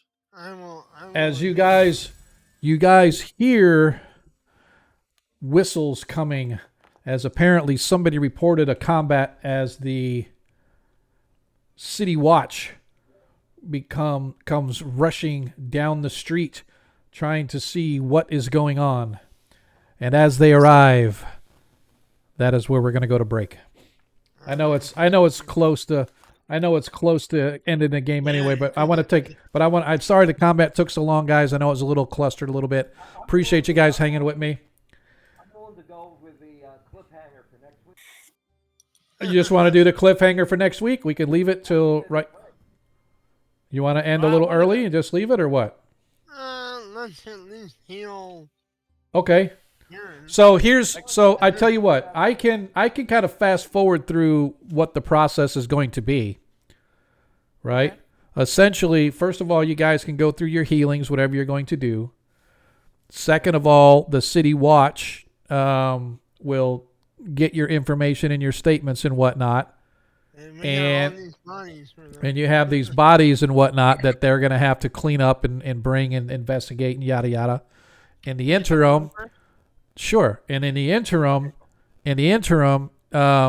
they realize who you guys are or whatever, and bring you to the Church of St. Cuthbert. Good. And so, bringing you to the Church of St. Cuthbert, we can role play once we get there next week at the Church of St. Cuthbert. Sounds good. All right. So let's go ahead and do the healing. All the healing that you're going to want to do. I gave Baron 13. I don't know Yep. how many more he needs. Well, he was at -7, so that means he's at a +6 right now. So let me go ahead and update his. He actually has 6. What's Yep. his max? His max is 31. Oh, okay. So However, another, what? Reminder: for every point below 0, Yeah. you are out for 1 full day of game time. So he's going to be down for a week before he's able to do any kind of further stuff. So he'll gain 7 back though. So if I hit him with another Cure Serious, He has if I 6 get- if actually. I get a good. Oh yeah. So well, I mean, if he's down for 7 days, he'll get 1 point each. Oh yeah. He'll be So healed. if I hit He'll him be healed completely at the temple. Yeah, Oh. they can- Well, does he have enough to walk right now then? Yeah. Okay, Yep. so if we're gonna go straight to the temple, then I can hold off healing and he can get healed there, and I'll still have the spell Okay. because we don't know what else is gonna happen. Mm-hmm. I'm only down 7, so I'll let the temple heal me. Okay. I'm Right. sure, or the paladin lay on hands or whatever. Yeah, we got to heal the bear too. I can always. I don't know how far down. But Or is there take- any? Take there anything- Ronnie's money with us, Yeah, we'll take Ronnie. They might be able to resurrect him. or raise him or whatever. Yeah. All right. So that being Okay. said, as you guys go and you're able to bring all of the bodies together of those that you managed to subdue, there is. At least 4 of them. Yep. I'm going to bring them all right down to you guys here. 1, 2, 3. Is it possible I can have my screen back now? Your screen. Yeah, all I'm seeing is the icon of Baron dead. No, that's not you dead. That's the guy that's Ronnie dead. You're next to him. There's Oh, another. okay. Oh, great. All I can see is my icon, Baron alive, but I can't see Oh, it's- anything else. It's all black. I can There's turn my a- light on for you. See if that'll help. There's a 5th one right here. Oh yeah, thank you. Yep, you're right. Oh, there it is. Boy, it looks worse than I thought. Yep. So then, Did as get the you guys, likeness of that ox cart? yep. Alright. All right. So let me really quick sort of give you a general overview of any treasure and whatever that you guys got. Alright. Oops. Just so you can kind of take it. You get, well, I want to get all the hidden icons out of my way, so I'm only looking at the ones that are here. All right, so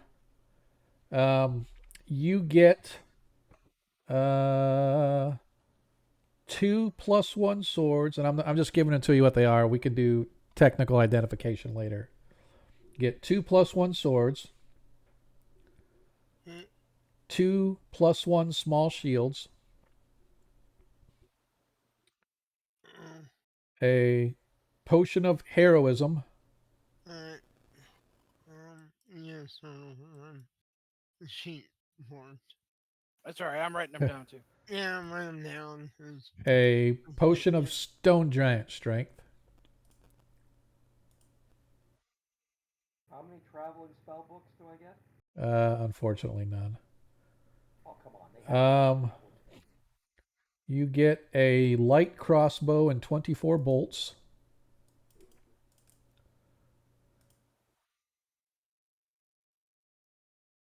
Uh, you get 2 spears. Oh, wait, that's Ronnie's gear. Just kidding. No, just kidding. I hope you got it, Yeah, I'm writing them down, bro. I got them. I'm just kidding. Yeah, I'm so lost. Yeah. Yep, no worries. Um, you get a scroll of a scroll of warding. Is that a cleric or Yep. magic? This is any classes that can cast a scroll. Oh, any. Yep, unless otherwise noted. Let's see. So this one. So the scroll of warding takes 8 segments to read and has a duration of 5d6 rounds. It is confined to 5-foot radius around you, and it prevents any magical effects from passing through. If a magic item passes through, there's a 50% probability that it will lose its magical properties. So this scroll of ward of magic is an extremely powerful magic spell that essentially prevents anything, any magic from passing through it. Okay. And it can actually cause a magic item to become non-magical if it doesn't make a Permanently save. or just No, temporarily? permanently if it doesn't make a save.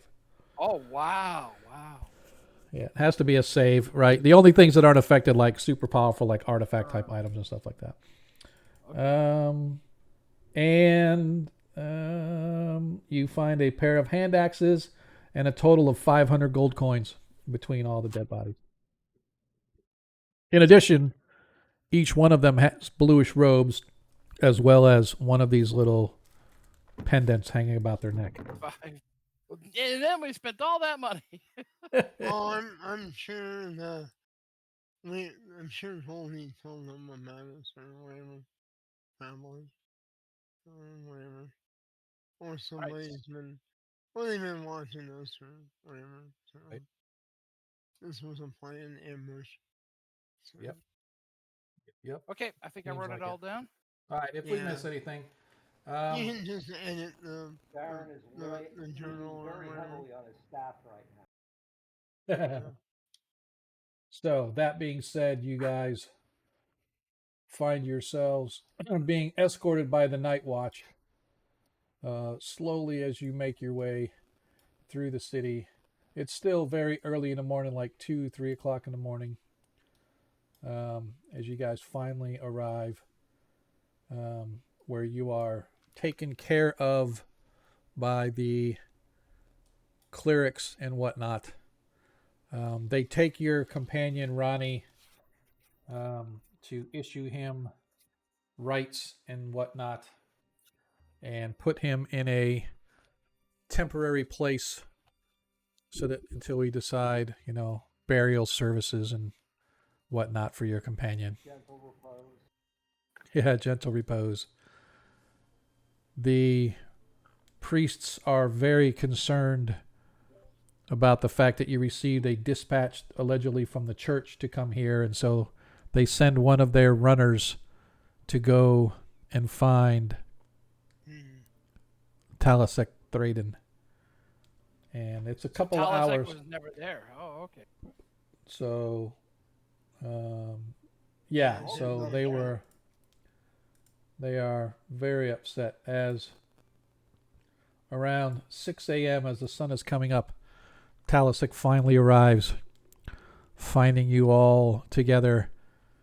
In the interim, everybody has been healed by the clerics of the church, although you're still beaten and bruised, and Baron is going to be out of it for a week or so, recuperating in one of the rooms very similar to what you saw Talasek in when you first arrived. The priests do inform you that they do have the ability to raise the dead if you feel that this is something that your friend of the earth would want. He wouldn't And want me really alone. So and the cost is you shall be beholden to the church to perform some task in the future, whatever that task may be. Oh, okay. He's got quite a collection of gold that he's never touched, really. yeah. I didn't know if they were going to charge it or if they were going to make it something different. Can you heal me when you get a chance? Your character? Yeah. Yeah. Because Yeah. I can't modify my hit points. Oh, that's kind of weird. Okay, let us do that. Ronnie has so much gold he could literally buy the forest. Yeah, we're all not broke. Yeah. Although Ronnie hasn't like spent any probably hardly. He's got over 42,000 gold pieces. Yeah, a few myself. Yeah. But it's the acorns that matter. Exactly. Exactly. Well, good team. See you on this. All right, man. I'm gonna All right, leave man. Ronnie. I am gonna leave Ronnie at 0 for right now until we decide effectively what are we going to do. Okay. Toss it open to our listeners. Yeah, I am pretty sure that the listeners are gonna want to bring Ronnie back, but I am going to let that simmer until next Monday. Which, by the way, next Monday is a very special day. Mm. It's my birthday. Ooh, doggies. So we shall be gaming on my birthday, We gonna be and drinking? I may have a gift or two to give my players on my birthday. So I do appreciate everybody hanging out with us. I know that we did not get a break tonight. But the combat did go long. It went longer than I thought it would. But it went. It was fine. I'm just saying. I think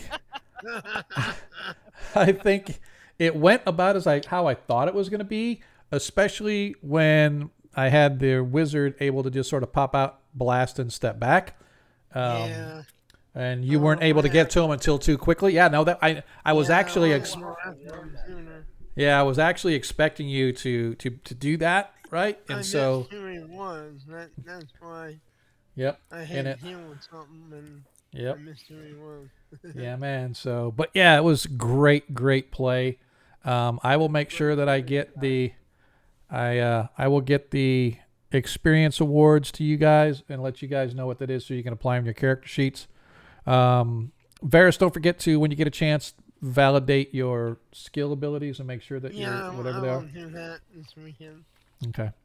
But in the meantime, we're gonna bounce over and we are going to raid. All right, buddy. We'll see you later. We are going to go over and let's hit Darling. Ooh, Magi RPG. RPG. Yep, let's do them. We did Darling last time, so we'll do Magi RPG. We'll be bouncing back and forth between them. So I do definitely appreciate you guys hanging out with us on a Monday night. I know there's lots of places you could be, but Shiza Cinema is the place that it's at. Yes, it is. Yeah, we don't have a bunch of people that are hanging out after the fact. Maybe because combat went too long. Maybe I think once Baron died, everybody kind of loses interest. Right? So he's like, Well, I would understand that. But looks like we have an ad break going on, so all this stuff is being lost. Yep, all this it's ending in 6, 5, 4, 3, 2, 1, 0. And we're back from our break. I do apologize. You guys missed all the great inside jokes that we were talking about. But bottom line is we do have a couple people left on here. Looks like a bunch of people dropped off, but that's okay. We're going to go over and bounce to Magi RPG. If you guys haven't given them a follow, I encourage you to do so. They are some really good folks, and they always show us love. So, you know what? I don't care if we're only sending one viewer. I don't care. Doesn't matter to me. They gave us a whole bunch of natural Dude, 20s. the party, I mean, you guys out there were like muy bueno. So But we're going to raid over there. So for those that are just arriving, I apologize. We were just getting ready to leave. We're going to raid over to Magic RPG. Make sure you give them a shout out. Give them a little bit of love. We are streaming Monday, same time, and then next Friday as well. So hopefully we'll catch you guys then. In the meantime, just remember, in a world you can be anything that you want. All we ask is that you be kind. We'll see you later. See ya. Okay, thank you very much. All right, y'all. We'll see you. Thanks, Baron. You're quite welcome. Glad. Did you leave us? Yeah, I guess so. He dropped off right mid-sentence. Yep. All right. Let me see if I get over there to. And that brings us first to Nissa's turn.